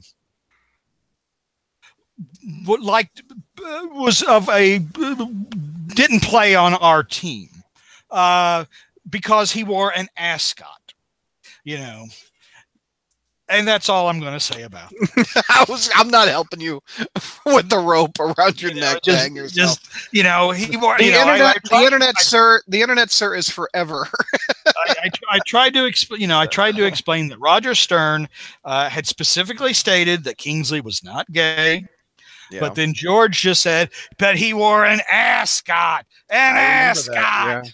Yeah. So anyway, that's the story behind Hornacek's let's see here. Ooh, Enigma wants symbiotic clones. Can we? Do you have any symbiotic clones? Don't we already have those somewhere? Haven't we had those? We've had to have. Did the Jackal ever team up? Ooh, if Norman can team up with Carnage, what about the Jackal teams up so we have symbiote clones? That would just be great, wouldn't it, Enigma? Ooh, that'd be awful. Enigma's kind of fixated on the. We threw him a curveball by bringing up the issue of Kingsley's sexuality. Spider Carnage, symbiote. Spider Carnage. What would we call the Jackal's symbiote clones? Redo.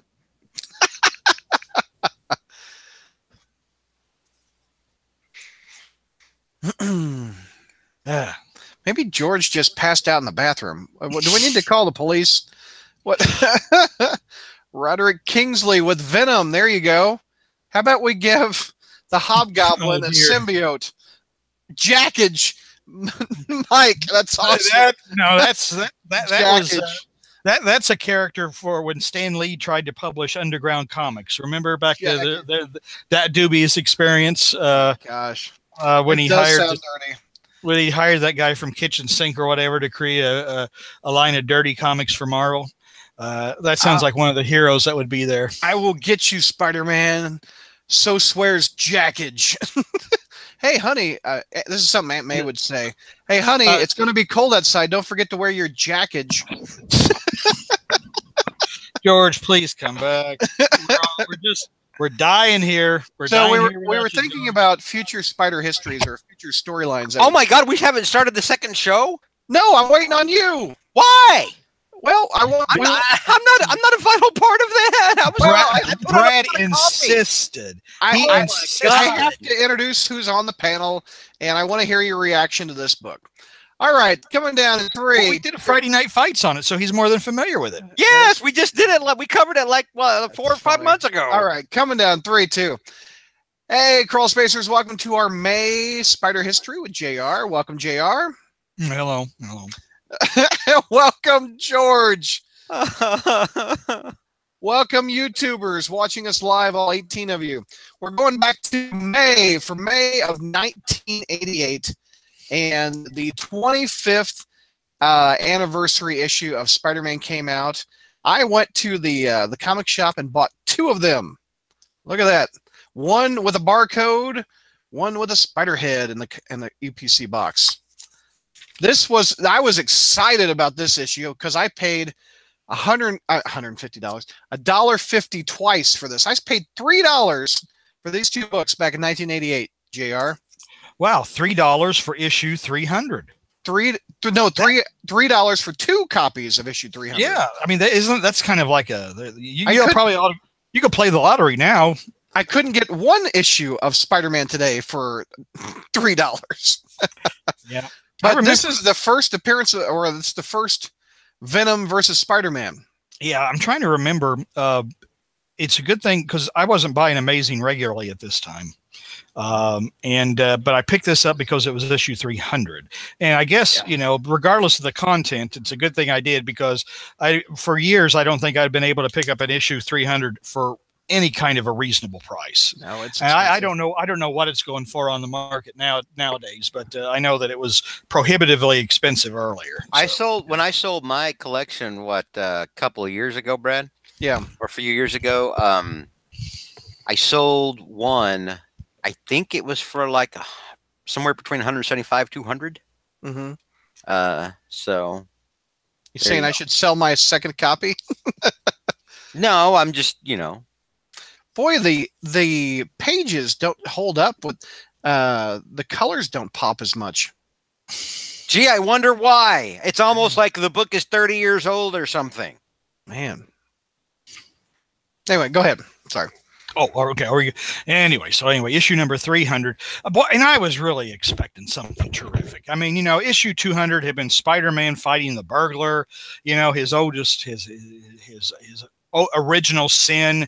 And it had been a long slog to 300. I mean, we had some high moments. We had the Stern era, the creation of the original Hobgoblin, and then we had some low moments. You know, like with the Denny O'Neil era, for example. And we also then we had Mary Jane and Peter getting married. So, you know, there'd been a lot that happened in this in this span of 100 issues. And, you know, in issue 300, there was this, or the prior issue, I think 299, was we just saw this fist, you know, about how Spider-Man, you know, and being covered with black goo, you know, and how Spider-Man had shrouded them or whatever. And now, you know, he was coming back, you know, for vengeance. And it was one of those things where it was apparent that it was referencing somebody who was dead and had come back to life. And of course, my first thought was maybe it was Kraven the Hunter. Not that I particularly care for Kraven the Hunter, but you know, it would have made the dialogue would have made sense. What if you put Kraven the Hunter with a symbiote suit on it? That would be kind of cool. I don't know. I don't know. It might maybe that would have brought him back from the dead. It might make it would make more sense in that voodoo scene that happened during the Brand New Day era. Mm-hmm. You know, where Maddie Franklin was sacrificed or whatever to bring. Did she bring Kraven to life, or did she turn Vladimir into a lion? I forget. But anyway, so issue 300. I thought something really big was going to happen, really important. It did. It's one of my favorite issues. Yeah. You know, and I know that one of your columnists has written a Venom Vindicated 6-parter or whatever. Mm-hmm. I've tried to read part of it, but you know, I can't because you hate Venom. Yeah. I can't. I just there's just no way to justify this atrocious. I mean, the character, I understand the character a little bit, but there's just no justifying the atrocious way Marvel handled it. But anyway, so issue number 300 actually picks up where issue 299 left off, because issue 299, we saw Venom in his full form, which at that time, like I said, he was a big linebacker with sharp teeth, and he did look pretty frightening. So he scares Mary Jane half to death. And Mary Jane has got, you know, she just, I can't live here anymore, Peter. I mean, it just, this, you know, besides the fact that it's in Chelsea and Chelsea hasn't been gentrified yet. So it's not a very nice place to live. It will be, but you know, that's later, in New York history. But then Mary Jane then decides to put on a slinky nightgown. And, now this is McFarlane art, page 9, you know, this is, I think this is, George once referred, I don't know if you were speaking about this specifically, George, but you referred to some artists and writers treating Mary Jane like she was a sex toy. Yeah. Michelini routinely had her either like dropping her top or walking around the apartment in lingerie. And whatever artist at the time was the same way. Now, I mean, I like what McFarlane did to Mary Jane as far as updating her hair. I'm personally, I am partial to big hair.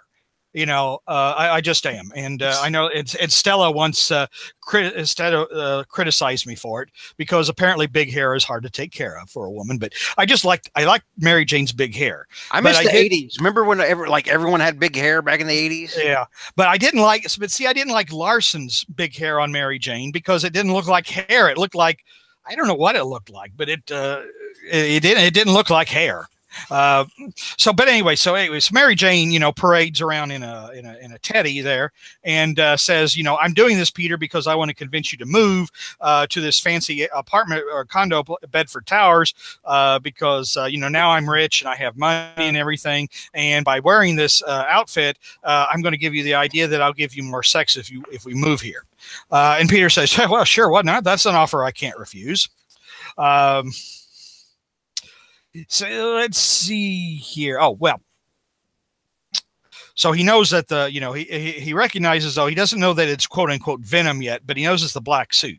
So he goes back to the Fantastic Four, and he goes, and he borrows the sonic gun. Now, this is funny, because Reed lets him take the sonic gun without any supervision here. But later, the Torch has to come along. So it's like, I don't know, did Spider-Man like lose this sonic gun or something, or break it or whatever? Because Reed doesn't seem to care this time that, you know, Spider-Man has borrowed the sonic gun. Anyway, this figure that we don't recognize is tailing Peter Parker.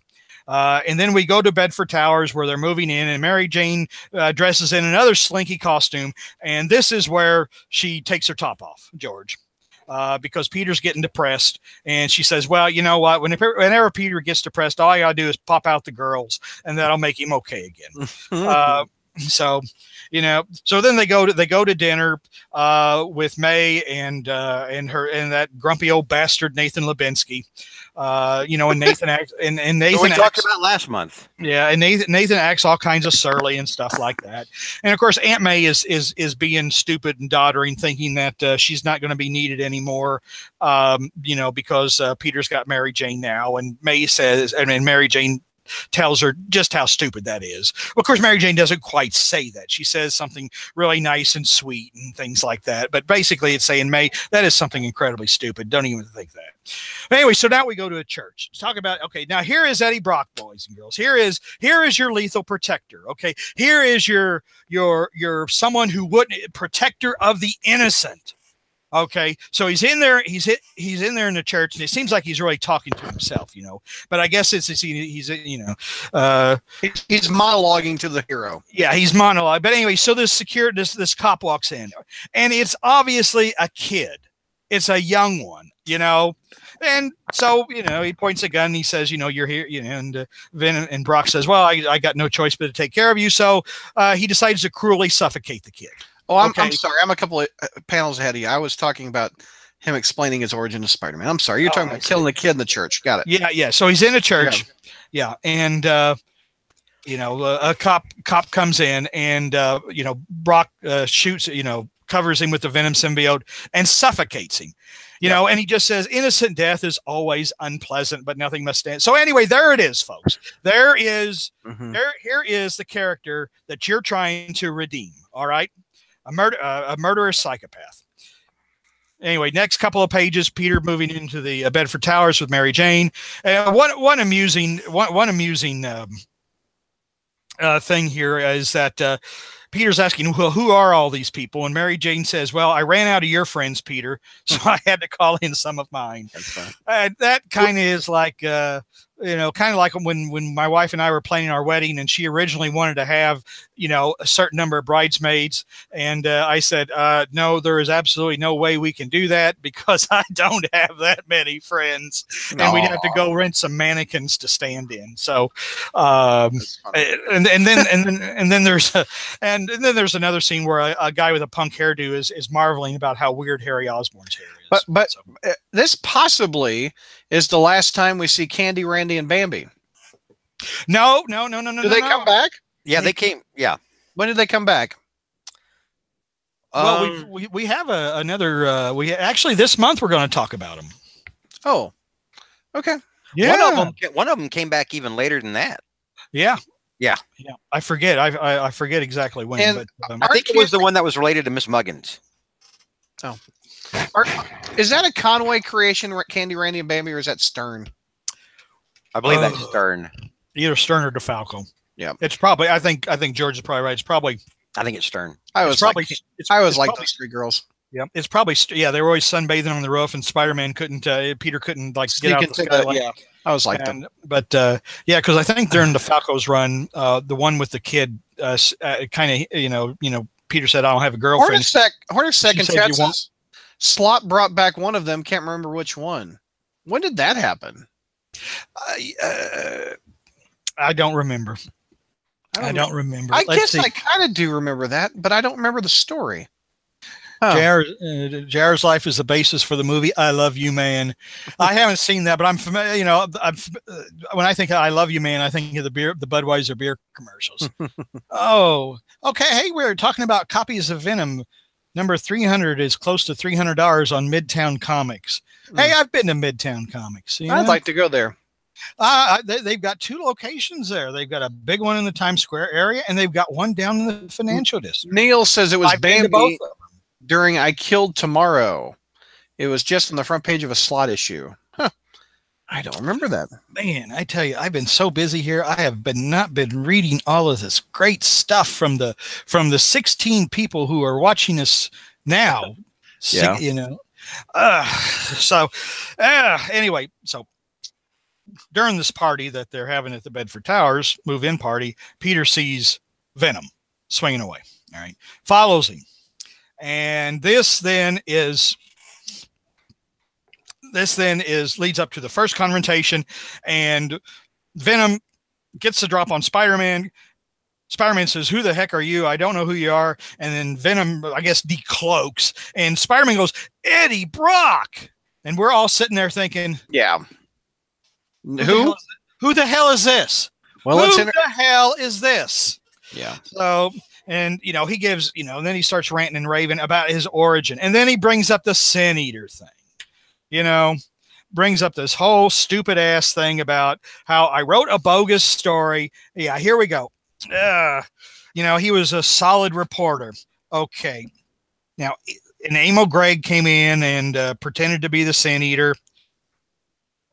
Oh, I was trying to think if he quoted protecting Mr. Gregg's identity through my rights under the First Amendment. And I'm trying to think if the First Amendment, I don't know. I'm not a First Amendment. That's freedom of speech.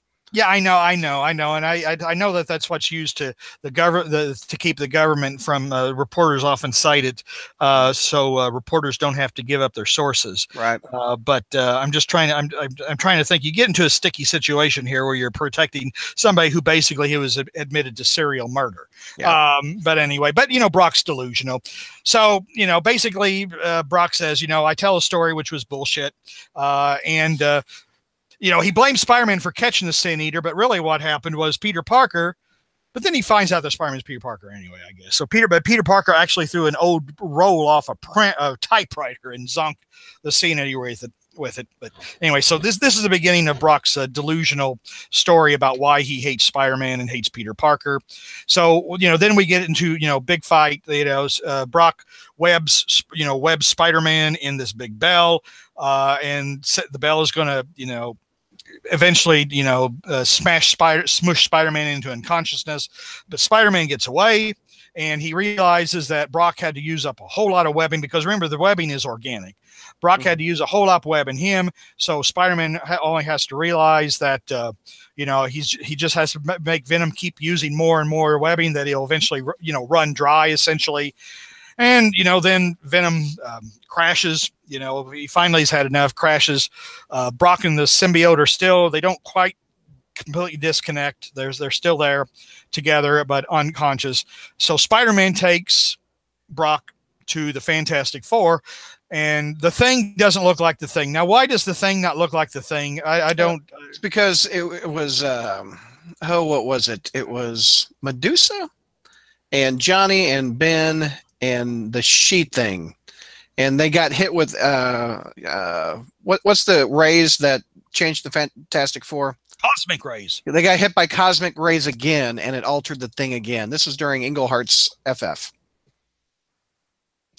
So anyway, the Thing doesn't look like the Thing, but real quick, that Thing was stronger than the previous Thing, and he fought Joe Fixit back in Peter David's run. But Joe Fixit outsmarted the stronger Thing. Yeah. Anyway, that's a little FF and Hulk history and Spider history. Yeah. See, you get your money's worth when you come. Yeah, here. there you go. You get your money's worth. Anyway, so Venom is defeated. Well, at least until issue number 317, where he kills somebody else to get out of prison. But remember, he is the defender of the innocents. But don't forget the big milestone, the last page. What happens? Well, I'm not done yet. I thought you were. No, you jumped to 316. I thought you were done. I was just making an allusion to Venom's next appearance. Because this is a big continuity, and we're always doing foreshadowing and things like that. But anyway, after Spider-Man goes back, drops off the Venom at the Fantastic Four with the Thing, who's not the Thing, he goes back, and Mary Jane can't stand to look at him because he's wearing the black costume right now. And Mary Jane says, "I will always associate the black costume with that monstrosity." And Peter says, but Mary Jane, this is a really cool looking costume, and it inspired all kinds of additional licensing. Because really, I was only supposed to have it for about a year or something after I came back from that dreaded secret thing I couldn't talk about for a while. Because we wanted you to read, issues over the next 12 months of that particular series that Jim Shooter only wrote because he had a toy deal with Mattel rather than any notion of artistic integrity. But Mary Jane, and really this is cooler than my old Red and Blues. But then Mary Jane says, well, no, you've actually had the Red and Blues longer. The licensing and the merchandising and the intellectual property is stronger with the red and blue costumes. So that's what you have to wear. So Peter said, yeah, I guess you're right. I'll just throw this thing in the black suit into the fire. I'll wear my old suit again. And the legend begins anew. There it is. Yeah. There's that page, with the big-eyed Spidey and the spaghetti webbing and the completely distorted anatomy brought to you by Todd McFarlane. And ladies and gentlemen, now what you can do is when Brad puts this up, you can watch George's Friday Night Fights, issue number 300. And then you can watch Spider History, issue 300. And you can get the panorama of Venom's. By the way, the recent issue of Renew Your Vows, where Mary Jane had no problems getting a symbiote on her.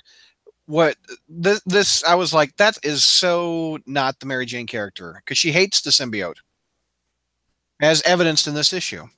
That's why I had a problem with that Renew Your Vows thing, and I think that possibly may be why Mr. Conway left that book. Well, wait a minute. Mr. McNulty is thanking me for what? In the YouTube chat. Let's see. Yeah. I don't know, but anyway, I'll get back to that. Because I got to have something to do when George is doing Fight Club. So let's see. May also came out. You want to do Spec? Well, I don't know. Do we want to still reminisce about Venom or whatever? I mean, this is a sure, historic issue. Does anybody out there want to reminisce about Venom, or you want to go on? George, I know over the years you've hated the character, but when you saw this in '88, did you like this issue?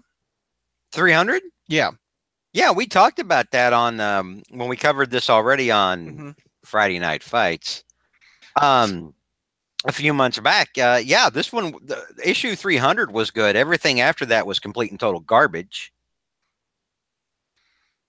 If he would have just stayed the way he was in 300, that'd have been one thing. But no, I mean, he wasn't at that level for long before it turned into brains, and it was just all stupid garbage. Yeah, which is how it's been ever since. So, JR, you bought this issue after not buying it for a long time. Did you stick around and get 301, or you just said, I'm done? I said, I'm done. Yeah, this was, and I'm coming up on one of those phases again, I'm afraid. After I had, like I've said before on various Spider histories, I had a lot of stopping and starting with Spider-Man. I started collecting regularly with issue 134. Even though I'd had some older issues, and unfortunately, like I said, including issue 100, which didn't survive a move. But I started with 134, and I collected religiously until the Denny O'Neil era, and I just could not put up with it anymore. I just couldn't. So I quit. Then I came back with when Stern started. Actually, I was still reading Spectacular. That's right. I hadn't completely, unlike in kind of like Brokeback Mountain. I couldn't quit him. So I was reading Spectacular while Stern was doing Spectacular, and then jumped back on Amazing when Stern jumped to Amazing. But then after the Hobgoblin thing, DeFalco kept stretching that out over. I got sick of that, and then quit for a while. Got the marriage issues, quit for a while. Then got 300, quit for a while. It's long and sordid history. So that's funny. All right, let's go to Weber Spec. What do you like? I agree, McNulty. Venom should have been Lane Spannon instead of Eddie Brock. I have always said that. So anyway, Spec or Web? Spec. Spec 188 came out May 1992. This is the continuation. Oh, it's a final of Funeral Arrangements. Yeah.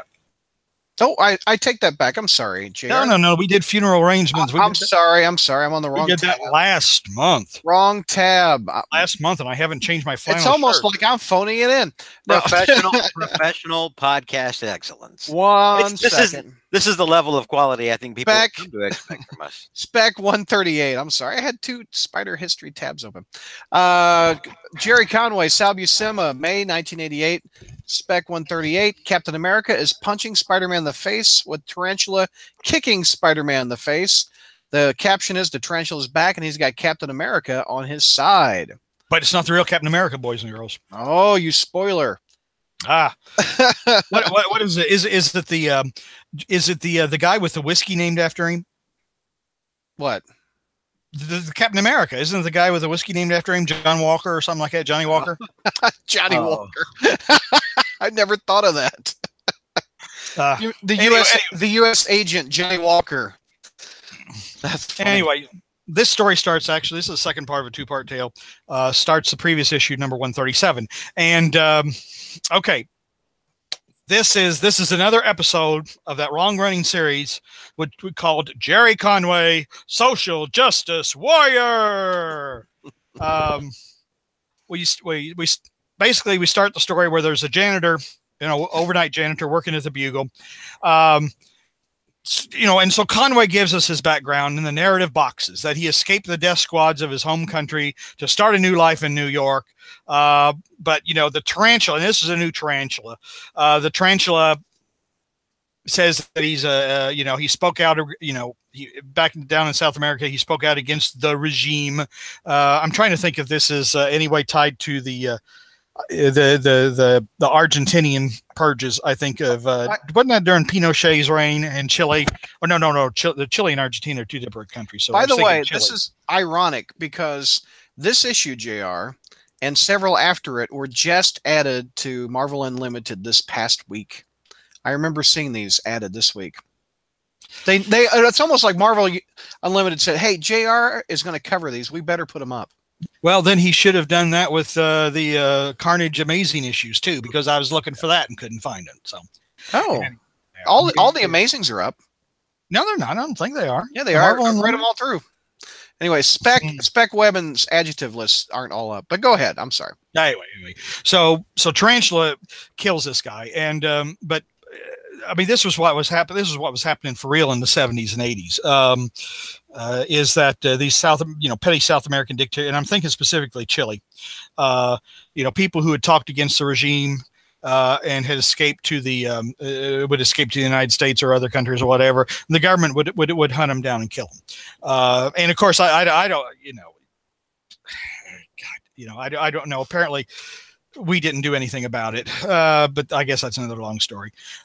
So Spider-Man runs into this tarantula. All right. After he hears this, he's doing his patrols and he hears that scream from the Daily Bugle and he sees Tarantula. He says, wait a minute. Tarantula's dead. During the Stern era, he turned into some Roxxon, the evil Roxxon corporation, turned him into some kind of monster. And he turned into a big giant tarantula monster. And he fell off a building after a whole bunch of guys, the SWAT team, pumped a bunch of lead into him. But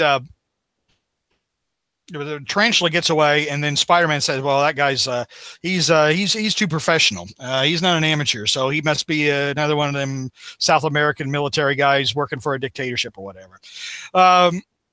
So anyway, we go to the Bugle and see this is the Tombstone subplots going on, and Robbie is just walking around in a daze because Tombstone is back, and it's going to take us a while to get to the whole Tombstone story. And I, like I said, I could see. When we first saw Tombstone and he was just this ruthless enforcer, he was kind of a cool character, really, to be honest. But he's kind of been marginalized over the years, but I never got this whole weird him and Robbie twist. That never made it. And frankly, it was just damn creepy. Anyway, so Mary Jane's doing a bikini photo shoot at this time because she's a model, of course, because remember, she's a model who gets her picture taken in skimpy clothes, but she gets offended because, movie producers want her to show her goods. But anyway, that's another matter entirely. She's got a girl, her makeup girl is Elvira.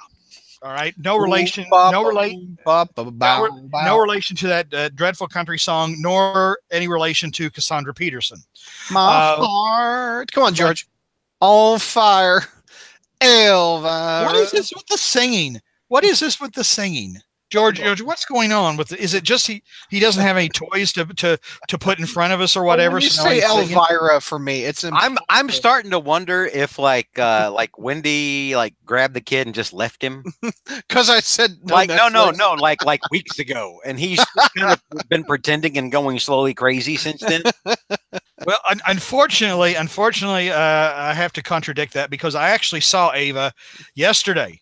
Yeah, she was lurking in the background. Yep, she made a Stan Lee cameo in the podcast. And Brad quickly slammed the door in her face. Oh, and said, you know, this is Daddy's time. Hornacek, I will not edit out me singing the Oak Ridge Boys. Thank you very much. Go ahead. You should. You should. You really should. It was horrible, dude. This is live. So anyway, her makeup girl's an illegal alien as well, and she's worried about her husband because let's see here, she's worried about immigration taking him away because she's lived in the States under amnesty, but her lawyer says, and I had to transcribe some of this. So the lawyer says she hasn't lived in the U.S. long enough and could be deported under new legislation. Mary Jane says her husband works for, and Mary Jane says, conveniently, my husband works for a newspaper, even though he's only a photographer. And Elvira, if you're ever in trouble, just call Mary Jane, because Mary Jane is taken in by her story. Anyway, down there's a secret government official now walking around. His name is Gulliver South. There's got to be a story behind that name. That has to be some kind of reference to something. I don't know if it's there's a Gulliver's Travels reference in there, or that maybe there's a Gulliver North somewhere, and this is his brother. I don't know, but anyway. So maybe there it is. Oliver North sounds like Gulliver. Oh, Gulliver. Oh, gee. Gulliver South, Oliver North. You just worked it out. Jerry Conway making a Reagan era. You just got arms for hostages. Did you not know that? Did we just work it out? We just worked it out right here on Spider History. I read this and thought that is just one stupid ass name. It must mean something. Gulliver Oliver.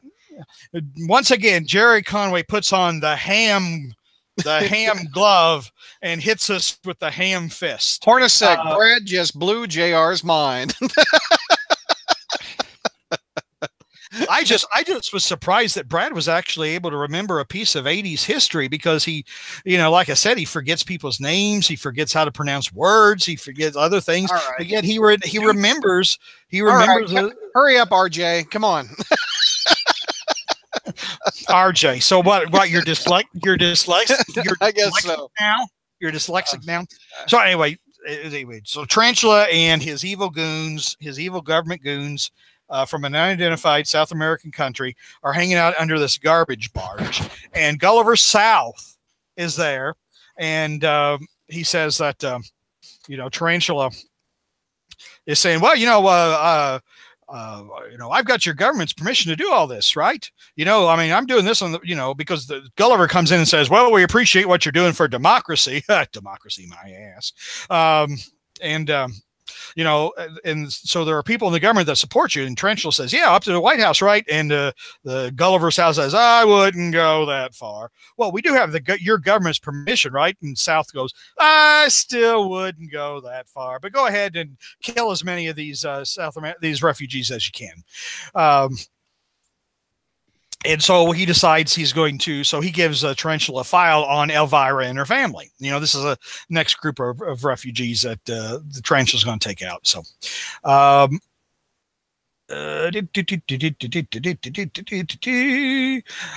blah, blah, blah, fight. Well, no, not quite a fight, but yeah, more weirdness with Robbie and Tombstone.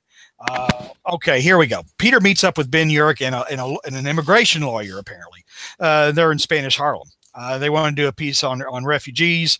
So we get you know, the lawyer talks about why a lot of these people don't seek citizenship is because that they're afraid they're going to get deported. You know, Peter sits in here and, you know, Peter does one of his reflecting things. Let's see here. Again, this is pure Conway. I've got to dig this out here. Jeez. Issue number 137.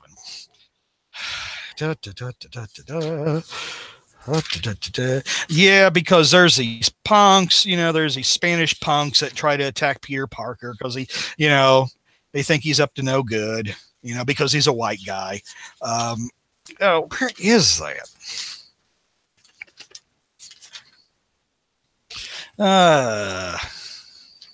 Oh yeah, here we go. Yeah, Peter. Yeah, these punks are going to beat Peter up, you know, because he's hanging out in their neighborhood. But he jumps away. He says, "It doesn't make sense. This is America, right? Home of the free, land of the brave. How did we get to a place where people coming here for help could find themselves living in fear? Look at them." Lovers and families, parents and kids, all they want is a new life. Is that so much to ask? Now, I don't disagree with any of this, but why, when I read this, do I feel like I've just been fiercely clubbed upside the head? Yeah. Anyway, so the tarantula attacks Elvira's family. She calls Mary Jane. Mary Jane tells, you know, Peter, Spider-Man goes out there, you know, and so he and Tarantula get into a fight. And the family goes to a church and tries to hang out get sanctuary in the church. But you know, immigration comes. Agent Dunphy of the INS has come to the church to take Elvira away. And you kind of wonder, is he related to Phil on, you know, from Modern Family? But anyway, besides, so. You mean Doc Samson in the Marvel Universe? Isn't Phil, didn't he play Doc Samson in the Incredible Hulk movie with Ed Norton? I have no idea. Yeah. I didn't watch that movie. It was a dreadful movie. How can you tell it was dreadful? You didn't even see it. Well, I saw the last part of it on it was on FX, I think, yesterday or whatever. Sure. We saw I don't watch Modern Family, but is that the guy married to the blonde? Yes. Okay, then that's Doc Samson. Okay, yeah. That's Doc Samson. Yeah, that's Doc Dunphy. Yeah, it looked like Doc Samson. But anyway, well, he didn't get the gamma rays in him yet. He didn't turn his hair green. I see. But anyway, no, I jumped in on the part where Tim Roth goes to Tim Blake Nelson and says, "Turn me into a really hideous reptilian-looking creature." And then the stuff drips on him, and he becomes the leader, or alludes to being the leader. Who? Phil Dunphy? No, a different guy. Tim Blake Nelson. You've moved on, and you're talking about other things. Brad keeps coming back to this thing that he's already talked about. I'm sorry. Never the two. You have to realize, Brad. We started talking Hulk. Brad catches up a little bit later. Just keep going forward, and he'll get there eventually. Anyway, so immigration comes and takes him away, and Spider-Man, and Spider-Man says this isn't fair, and the INS guy says, "Write your congressman." There. Anyway, so Tarantula's not happy because he wanted to kill these people to send a message, so he's not happy. So he says, "Well, Agent South, says, you know what, I agree with you, and the Committee for Superpowers has sent you special help because Spider-Man got involved, so we got to send you somebody super." And down the stairs comes Captain America. All right. Okay, first of all, we have a dream sequence where Tarantula thinks he killed Spider-Man. Anyway, so Captain America's down in the garbage scow asking, Tarantula, why is your secret base in the garbage scow? And Tarantula says to constantly remind him of the garbage he came to the States to exterminate. So Tarantula, anyway, gives his version of his fight with Spider-Man and says that Elvira is a known terrorist.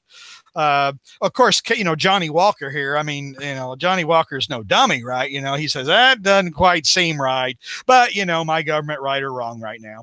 So Peter, I forgot that this was Johnny Walker Cap.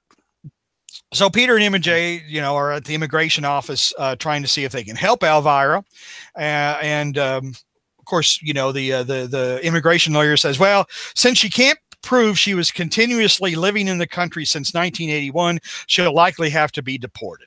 And then Peter thinks something else entirely sanctimonious. Issue number, no, it's number 137. Where is issue number 138?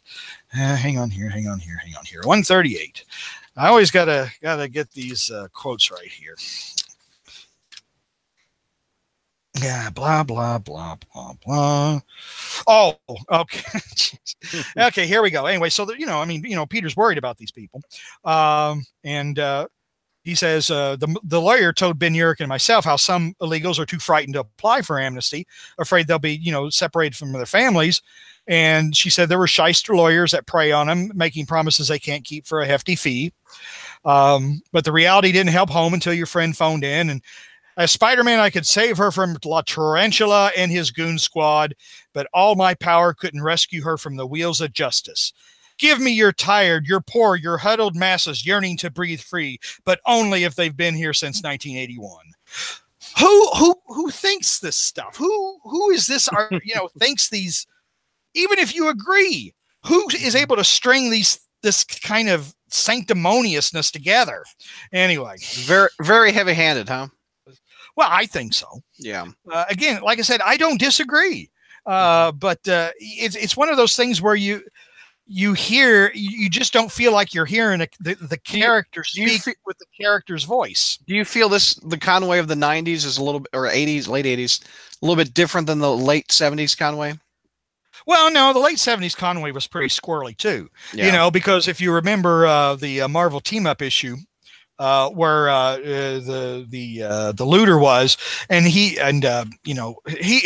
persisted perceiving that Norton Fester is not a criminal, that he's just a sick man, and he makes a comment about locking people away in prison because we don't want to deal with the problem, and it's like, no, wait a minute, prison is for people who are the problem. But anyway, that's beside the point.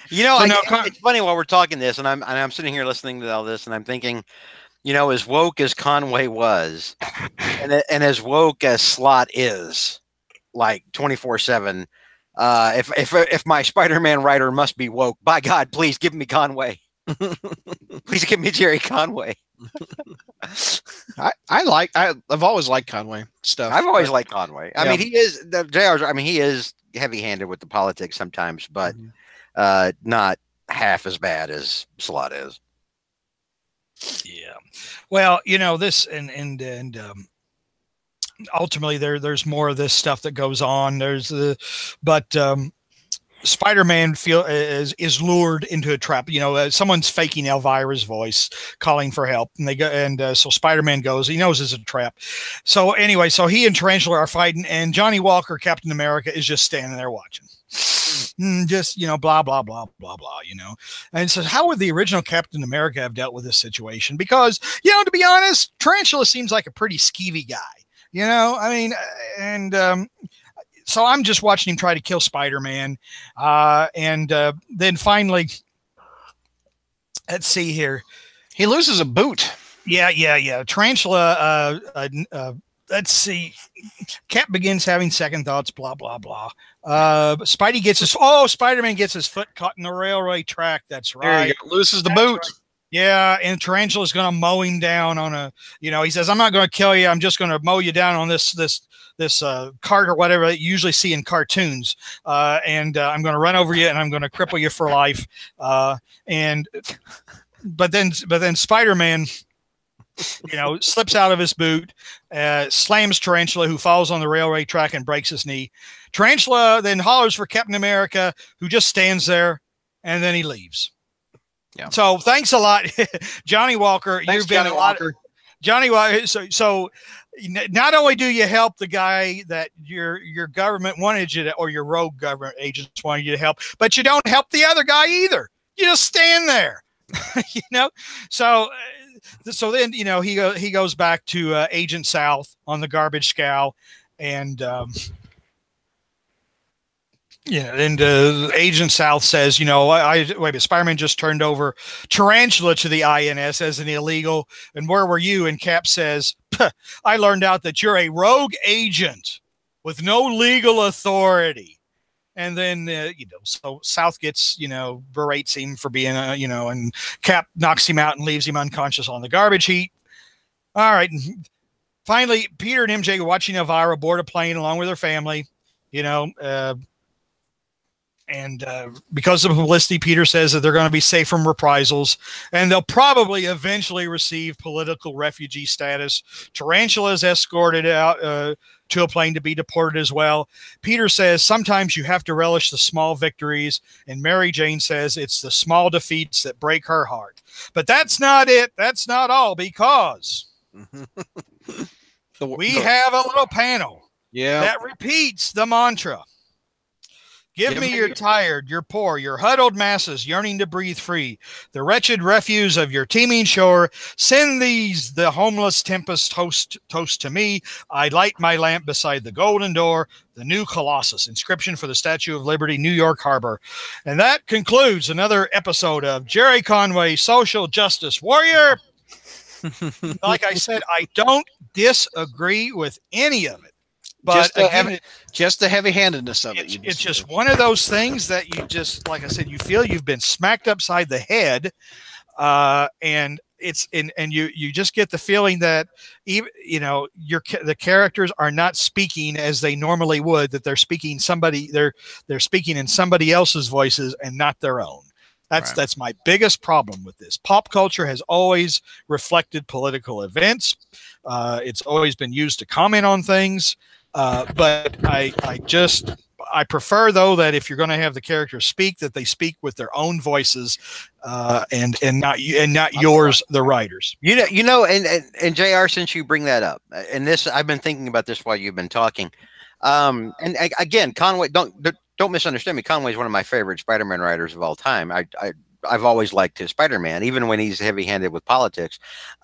Stan brought up political things, but he did them in a much more measured way. There was Stan was able to find a little bit more of a common ground, and it wasn't really as preachy.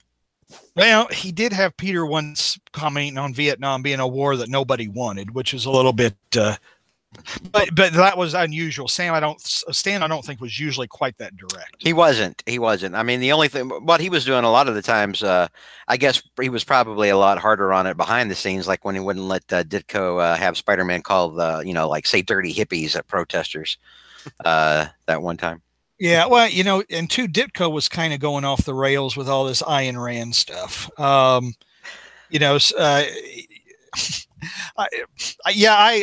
don't know. I don't know if Peter. I grew up in the 70s. I was a 70s kid. I don't know that.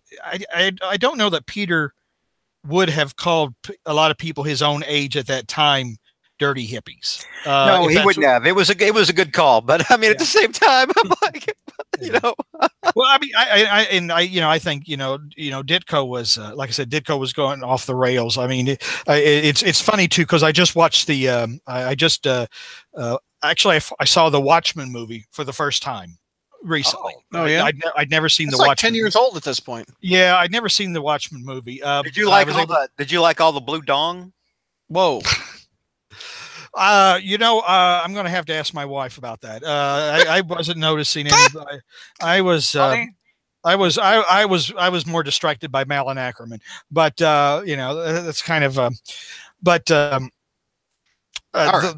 anyway, Rorschach. I was thinking that Rorschach, which was based on The Question, which was, I think The Question was a Ditko character, right? Yeah, I don't know, but for the old Charlton line, but yeah. I just thought watching the movie in Rorschach, I was just like, this is Steve Ditko in a costume.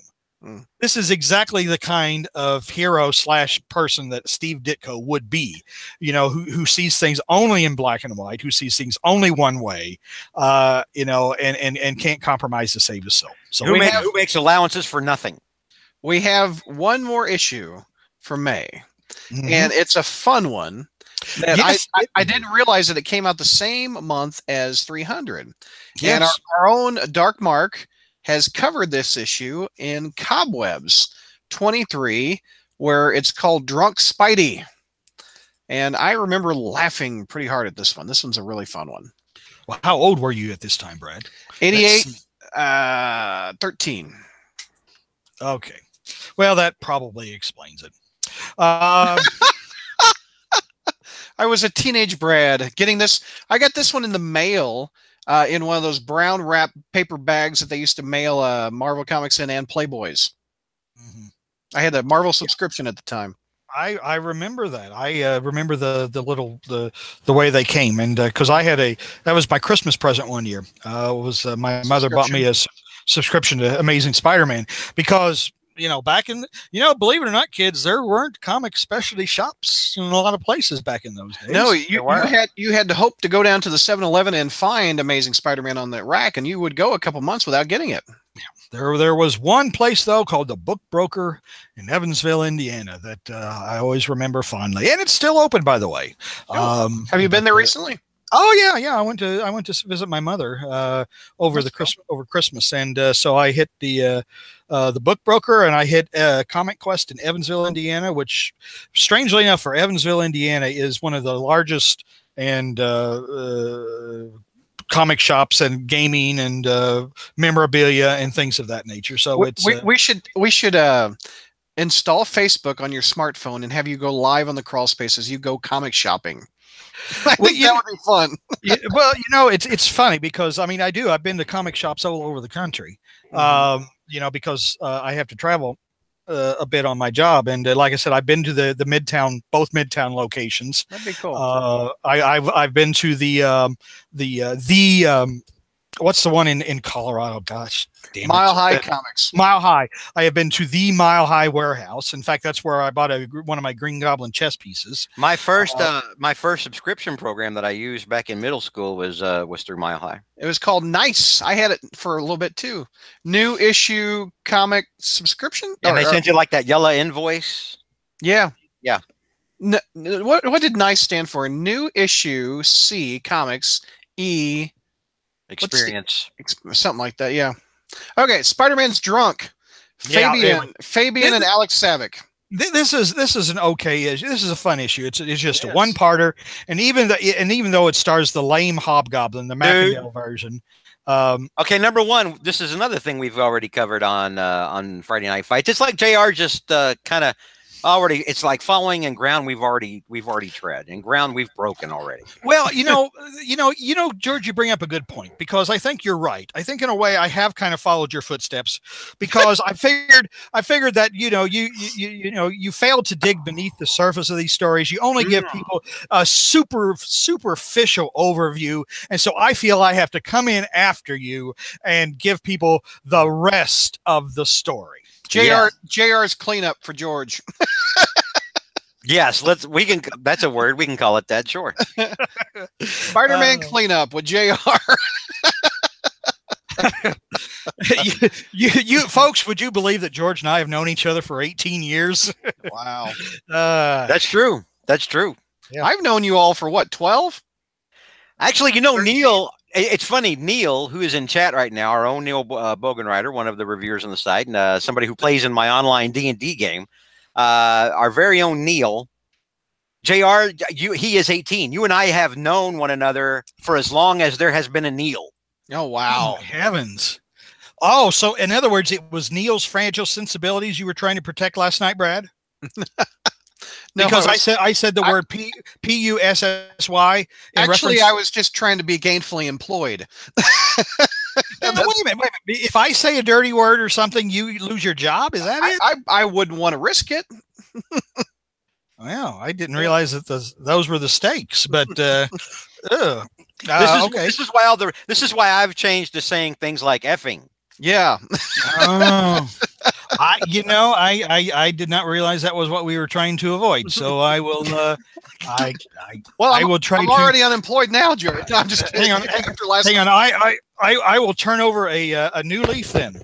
So. Oh no! Oh no! Oh God! Oh Lord! Oh Lord! Let's take a look at this. I'm full screen in JR. Oh. Well, it's a visual improvement.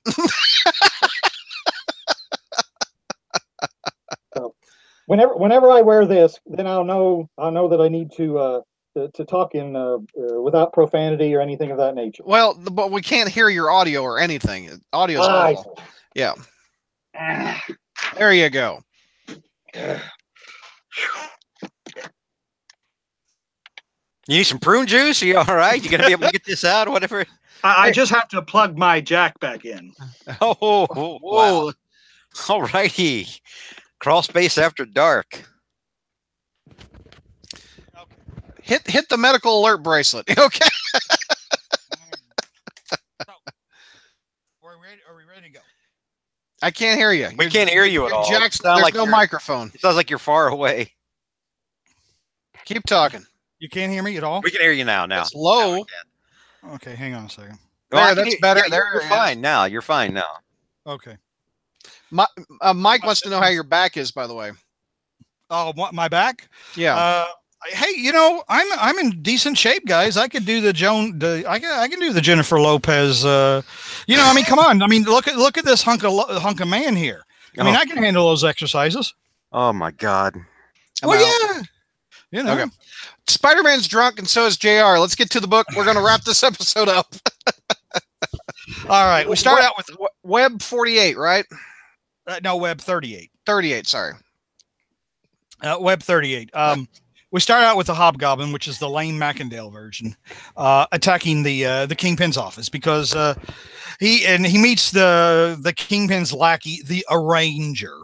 You know, and this was a character that, for whatever reason, I was in the Kingpin at the Kingpin's side for a number of issues, number of years, I guess. I don't know if he only appear in Spider-Man, or was he also a character? Did he appear in Daredevil as well? I don't know, but this Arranger character says, well, you know what, he wants to know why the Kingpin's not been hiring him, you know, and the Arranger says, well, basically because you're a lame supervillain, you know.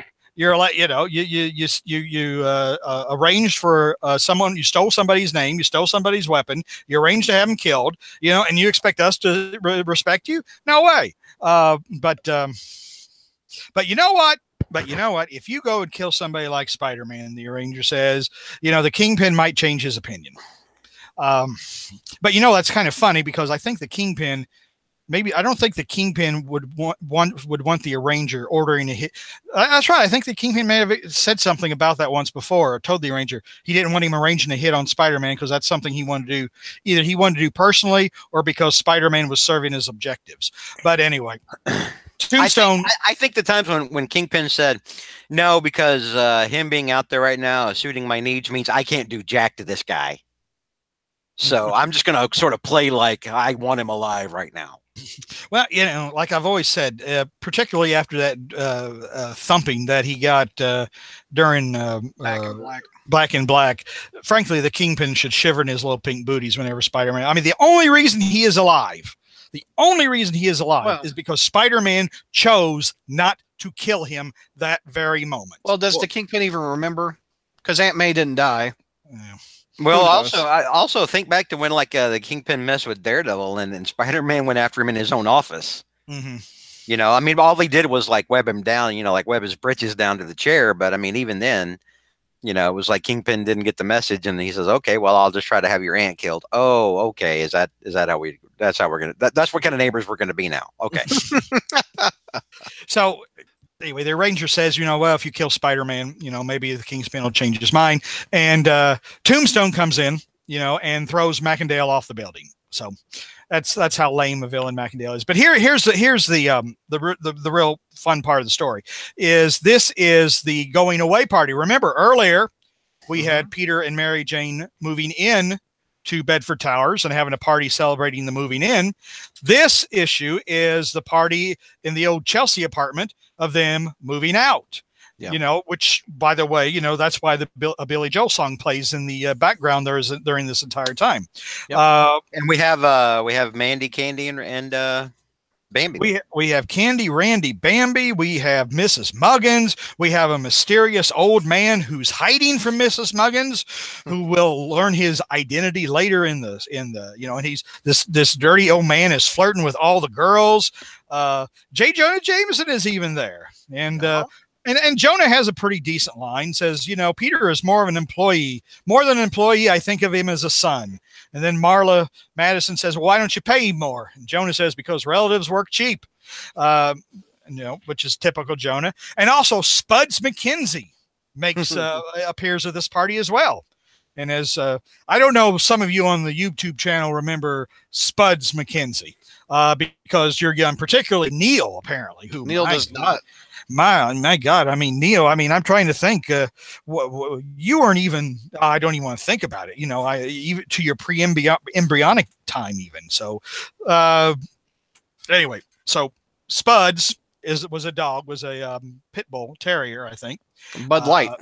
Yeah, Bud Light. Okay, and he was a party animal. He showed up at a party. He showed up in all these commercials. He was always going to the parties, and all the girls just loved him. So Spuds McKenzie.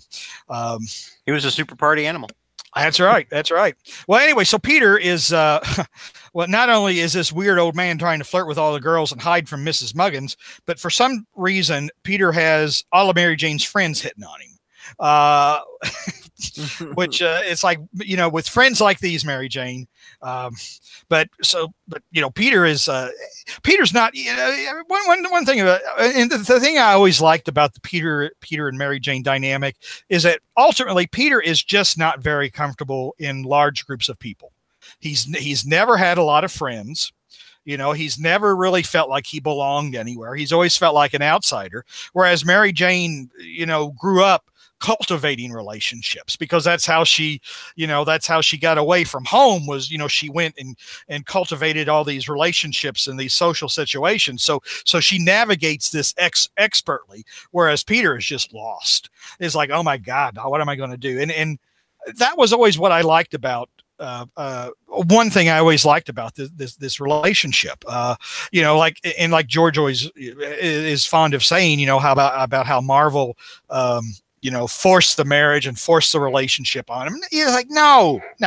Oh, we're gonna get into that in Friday Night Fights as well. I mean, you know, the whole thing happened suddenly between the announcement of the wedding. I mean, yeah, that, you know, you kind of wonder why they didn't have that they should have had a little more build up time or whatever, instead of just, will you marry me, and then gets married next month. But I mean, these people had been friends a long time, you know, and they knew each other, and it was just kind of finally each of them coming to their mutual senses that this is the person for me.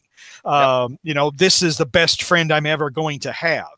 So anyway, but Peter's, anyway, the reason I mentioned that is because Peter's sucking away a lot of punch, because it's like, oh God, you know, I got to get out of, you know, you know, because he's running all these awkward social situations.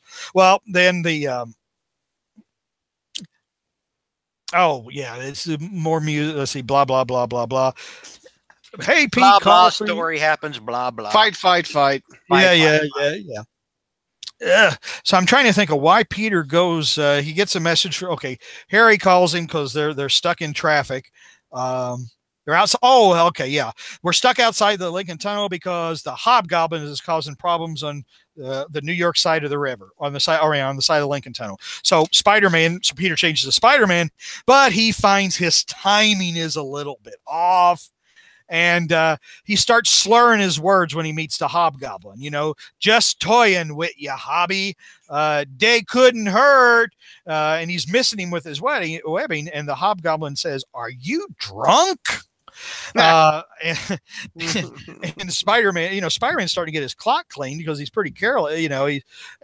Spider-Man lands on a car, and you know, the Hobgoblin is saying, "I can't believe this. I've wanted to kick your butt all this time, and here you are. You're just a drunk." And Spider-Man says you. And Mommy, did Spider-Man just burp?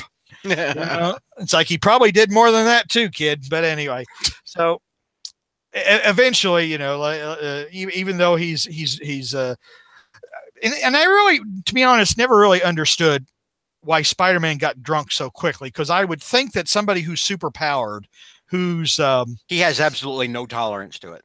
That's the thing. He's not a drinker, so he's still a teetotaler. Okay. Think of how quickly, even though Brad is superhuman, think of how quickly Brad would get drunk. Yeah, because I don't drink. In that same situation, he doesn't drink. His body is not used to it at all. Me, hey, you know, I could probably knock back like 10 Jack and Cokes before I start slurring. Well, you know, that kind of. I just thought that maybe Peter's, you know, the regenerative properties would overcome the effects of the alcohol. Well, that's true for Wolverine. He probably didn't stay drunk long, and I actually, in the issue, I don't think he does. No, he doesn't. He gets right back to the party because his metabolism is advanced, but it's not going to stop it from hitting him in the first place. Keep in mind, I mean, other villains have used knockout drugs on him before too. He doesn't stay as unconscious or he doesn't stay unconscious as long as probably other people who aren't Spider-Man or who aren't, who don't have superpowers and don't have accelerated systems or whatever or enhanced capabilities. But it still affects him. Okay. All right. Makes sense. Because I always envisioned, like Norman, for example. I figured Norman could probably put all kinds of stuff away, and it never affected him. Well, Norman is drunk with a symbiote right now. Yeah, well, that's true. And that's why we did Carnage last month.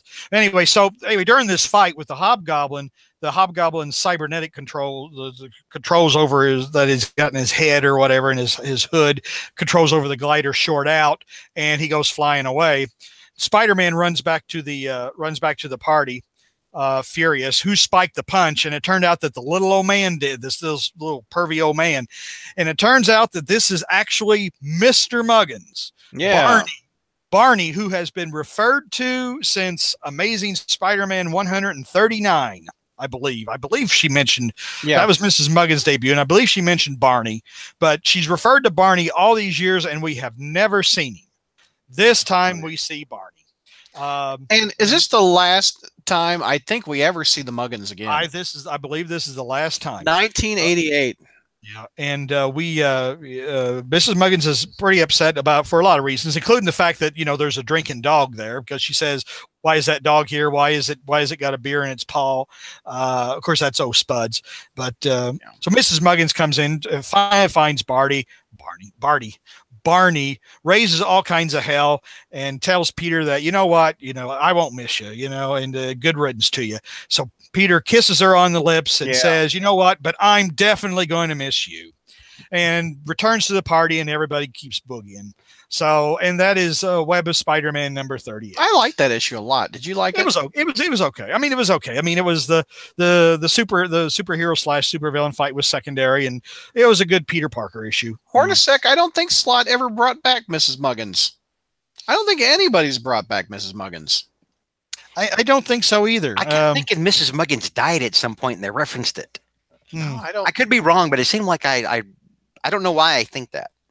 Well, the thing is, Mrs. Muggins would probably not have the property in New York anymore, but they would have rezoned it or whatever. Well, and the Muggins were with Peter from the mid 70s, if not earlier, to the late 80s. Issue 139. Yeah, it was like big hunk of, and I love that apartment he was in. I wish he would just go back and visit that apartment. So I am incorrect. Mrs. Muggins was not dead. Ostensibly, she is still there in in Chelsea in New York. Yeah, and her niece was Candy. That's the one that was the niece. Hornacek says, did Miss Muggins appear in that 2-page spread when Spidey was in heaven? I don't remember that. No, she's still alive. According to Marvel Wiki, she's still alive. Yeah, I don't think so. All right, I don't know. I don't think that apartment building in Chelsea is quite the same anymore. I don't know. I'll have to find out. I got a trip to New York coming up. You're going to go to where Peter's actual apartment was? I can. I mean, if I've got the address now, 410 Chelsea Street or whatever. Wouldn't that be hysterical if there's a skylight? Yeah, there's the thing is, I went looking for Doctor Strange's Inner Sanctorium in Greenwich Village, and I was on the wrong side of town to find it. But because I looked up the address, but when I looked up the address, the reason his Strange's Santorium or whatever how you pronounce it is at that address was because that was the address of an apartment that Roy Thomas and somebody else lived in. That's funny. So that was Neil says that he'll bring Miss Muggins back in his friendly neighborhood book that's on the front page. That's fun. Thank you, Neil. I'm looking at it from satellite right now on 410 Chelsea Street. Actually, looks like it has a couple of skylights or at least solar window. Those windows that just let pictures when you go there. That'd be fun. But it looks like it's a residential street. It's not it's on Staten Island. McNulty says ASN 601 is the second time Peter got drunk and had a drunken hookup with Michelle Gonzalez and later was retconned to sparkling apple cider. Let me look for Chelsea Avenue. I was about to say he's on. Man, I don't think Peter's on Staten Island, or I don't think Peter lived in Staten Island. I'm just Chelsea Yeah, Street on Staten Island. I know. I'm going to the Avenue to look up. Yeah, they weren't Marvel. I don't know that they were too particularly careful with because I was thinking I don't think he could have afforded to live in Staten Island. I think he lived in the Chelsea area because in the 70s Chelsea was a dump. Okay, now I'm looking at 410 Chelsea Avenue, and well, that's West Babylon. That's not. Anyway, JR, was this a good month? May of 1988. We had the first appearance of Venom. You had the first appearance of Venom, so depending upon your perspective of Venom, that could it could be a very good month. Certainly was a historic month, and it had this amusing little Web of Spider-Man issue, and it had another sanctimonious story from Jerry Conway. Well, that for a one shot, Web 38 gets talked about a lot. I've heard several Spider fans talk about that one shot, where other one shots have not had the 30-year history. Well, because they were garbage. I mean, this one wasn't. Yeah, Web of Spider-Man. Who wrote this one again? It was Fabian Initiations. The teenage heartthrob singer, the Deadpool co-creator. Well, no, I mean, Web of Spider-Man's history. Web of Spider-Man was like almost a title. It was almost entirely all fill-in issues. It seemed. I mean, the thing is about Web, it started really strong, mm-hmm.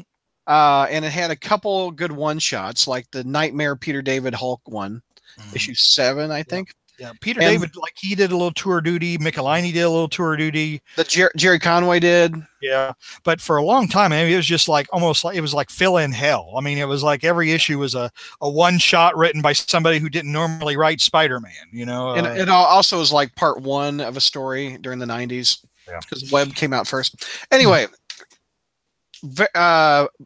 monumental Spider-Man month 30 years ago, 1988. Wow, that seems crazy. 30 years ago, and we brought it to you in living Technicolor. There you go. All right, YouTubers, we're going to take a 10-minute break, and we're going to do 2 episodes of Fight Club with George. Somehow. All right, guys, I will get you back in 10 minutes. All right. All right. Bye.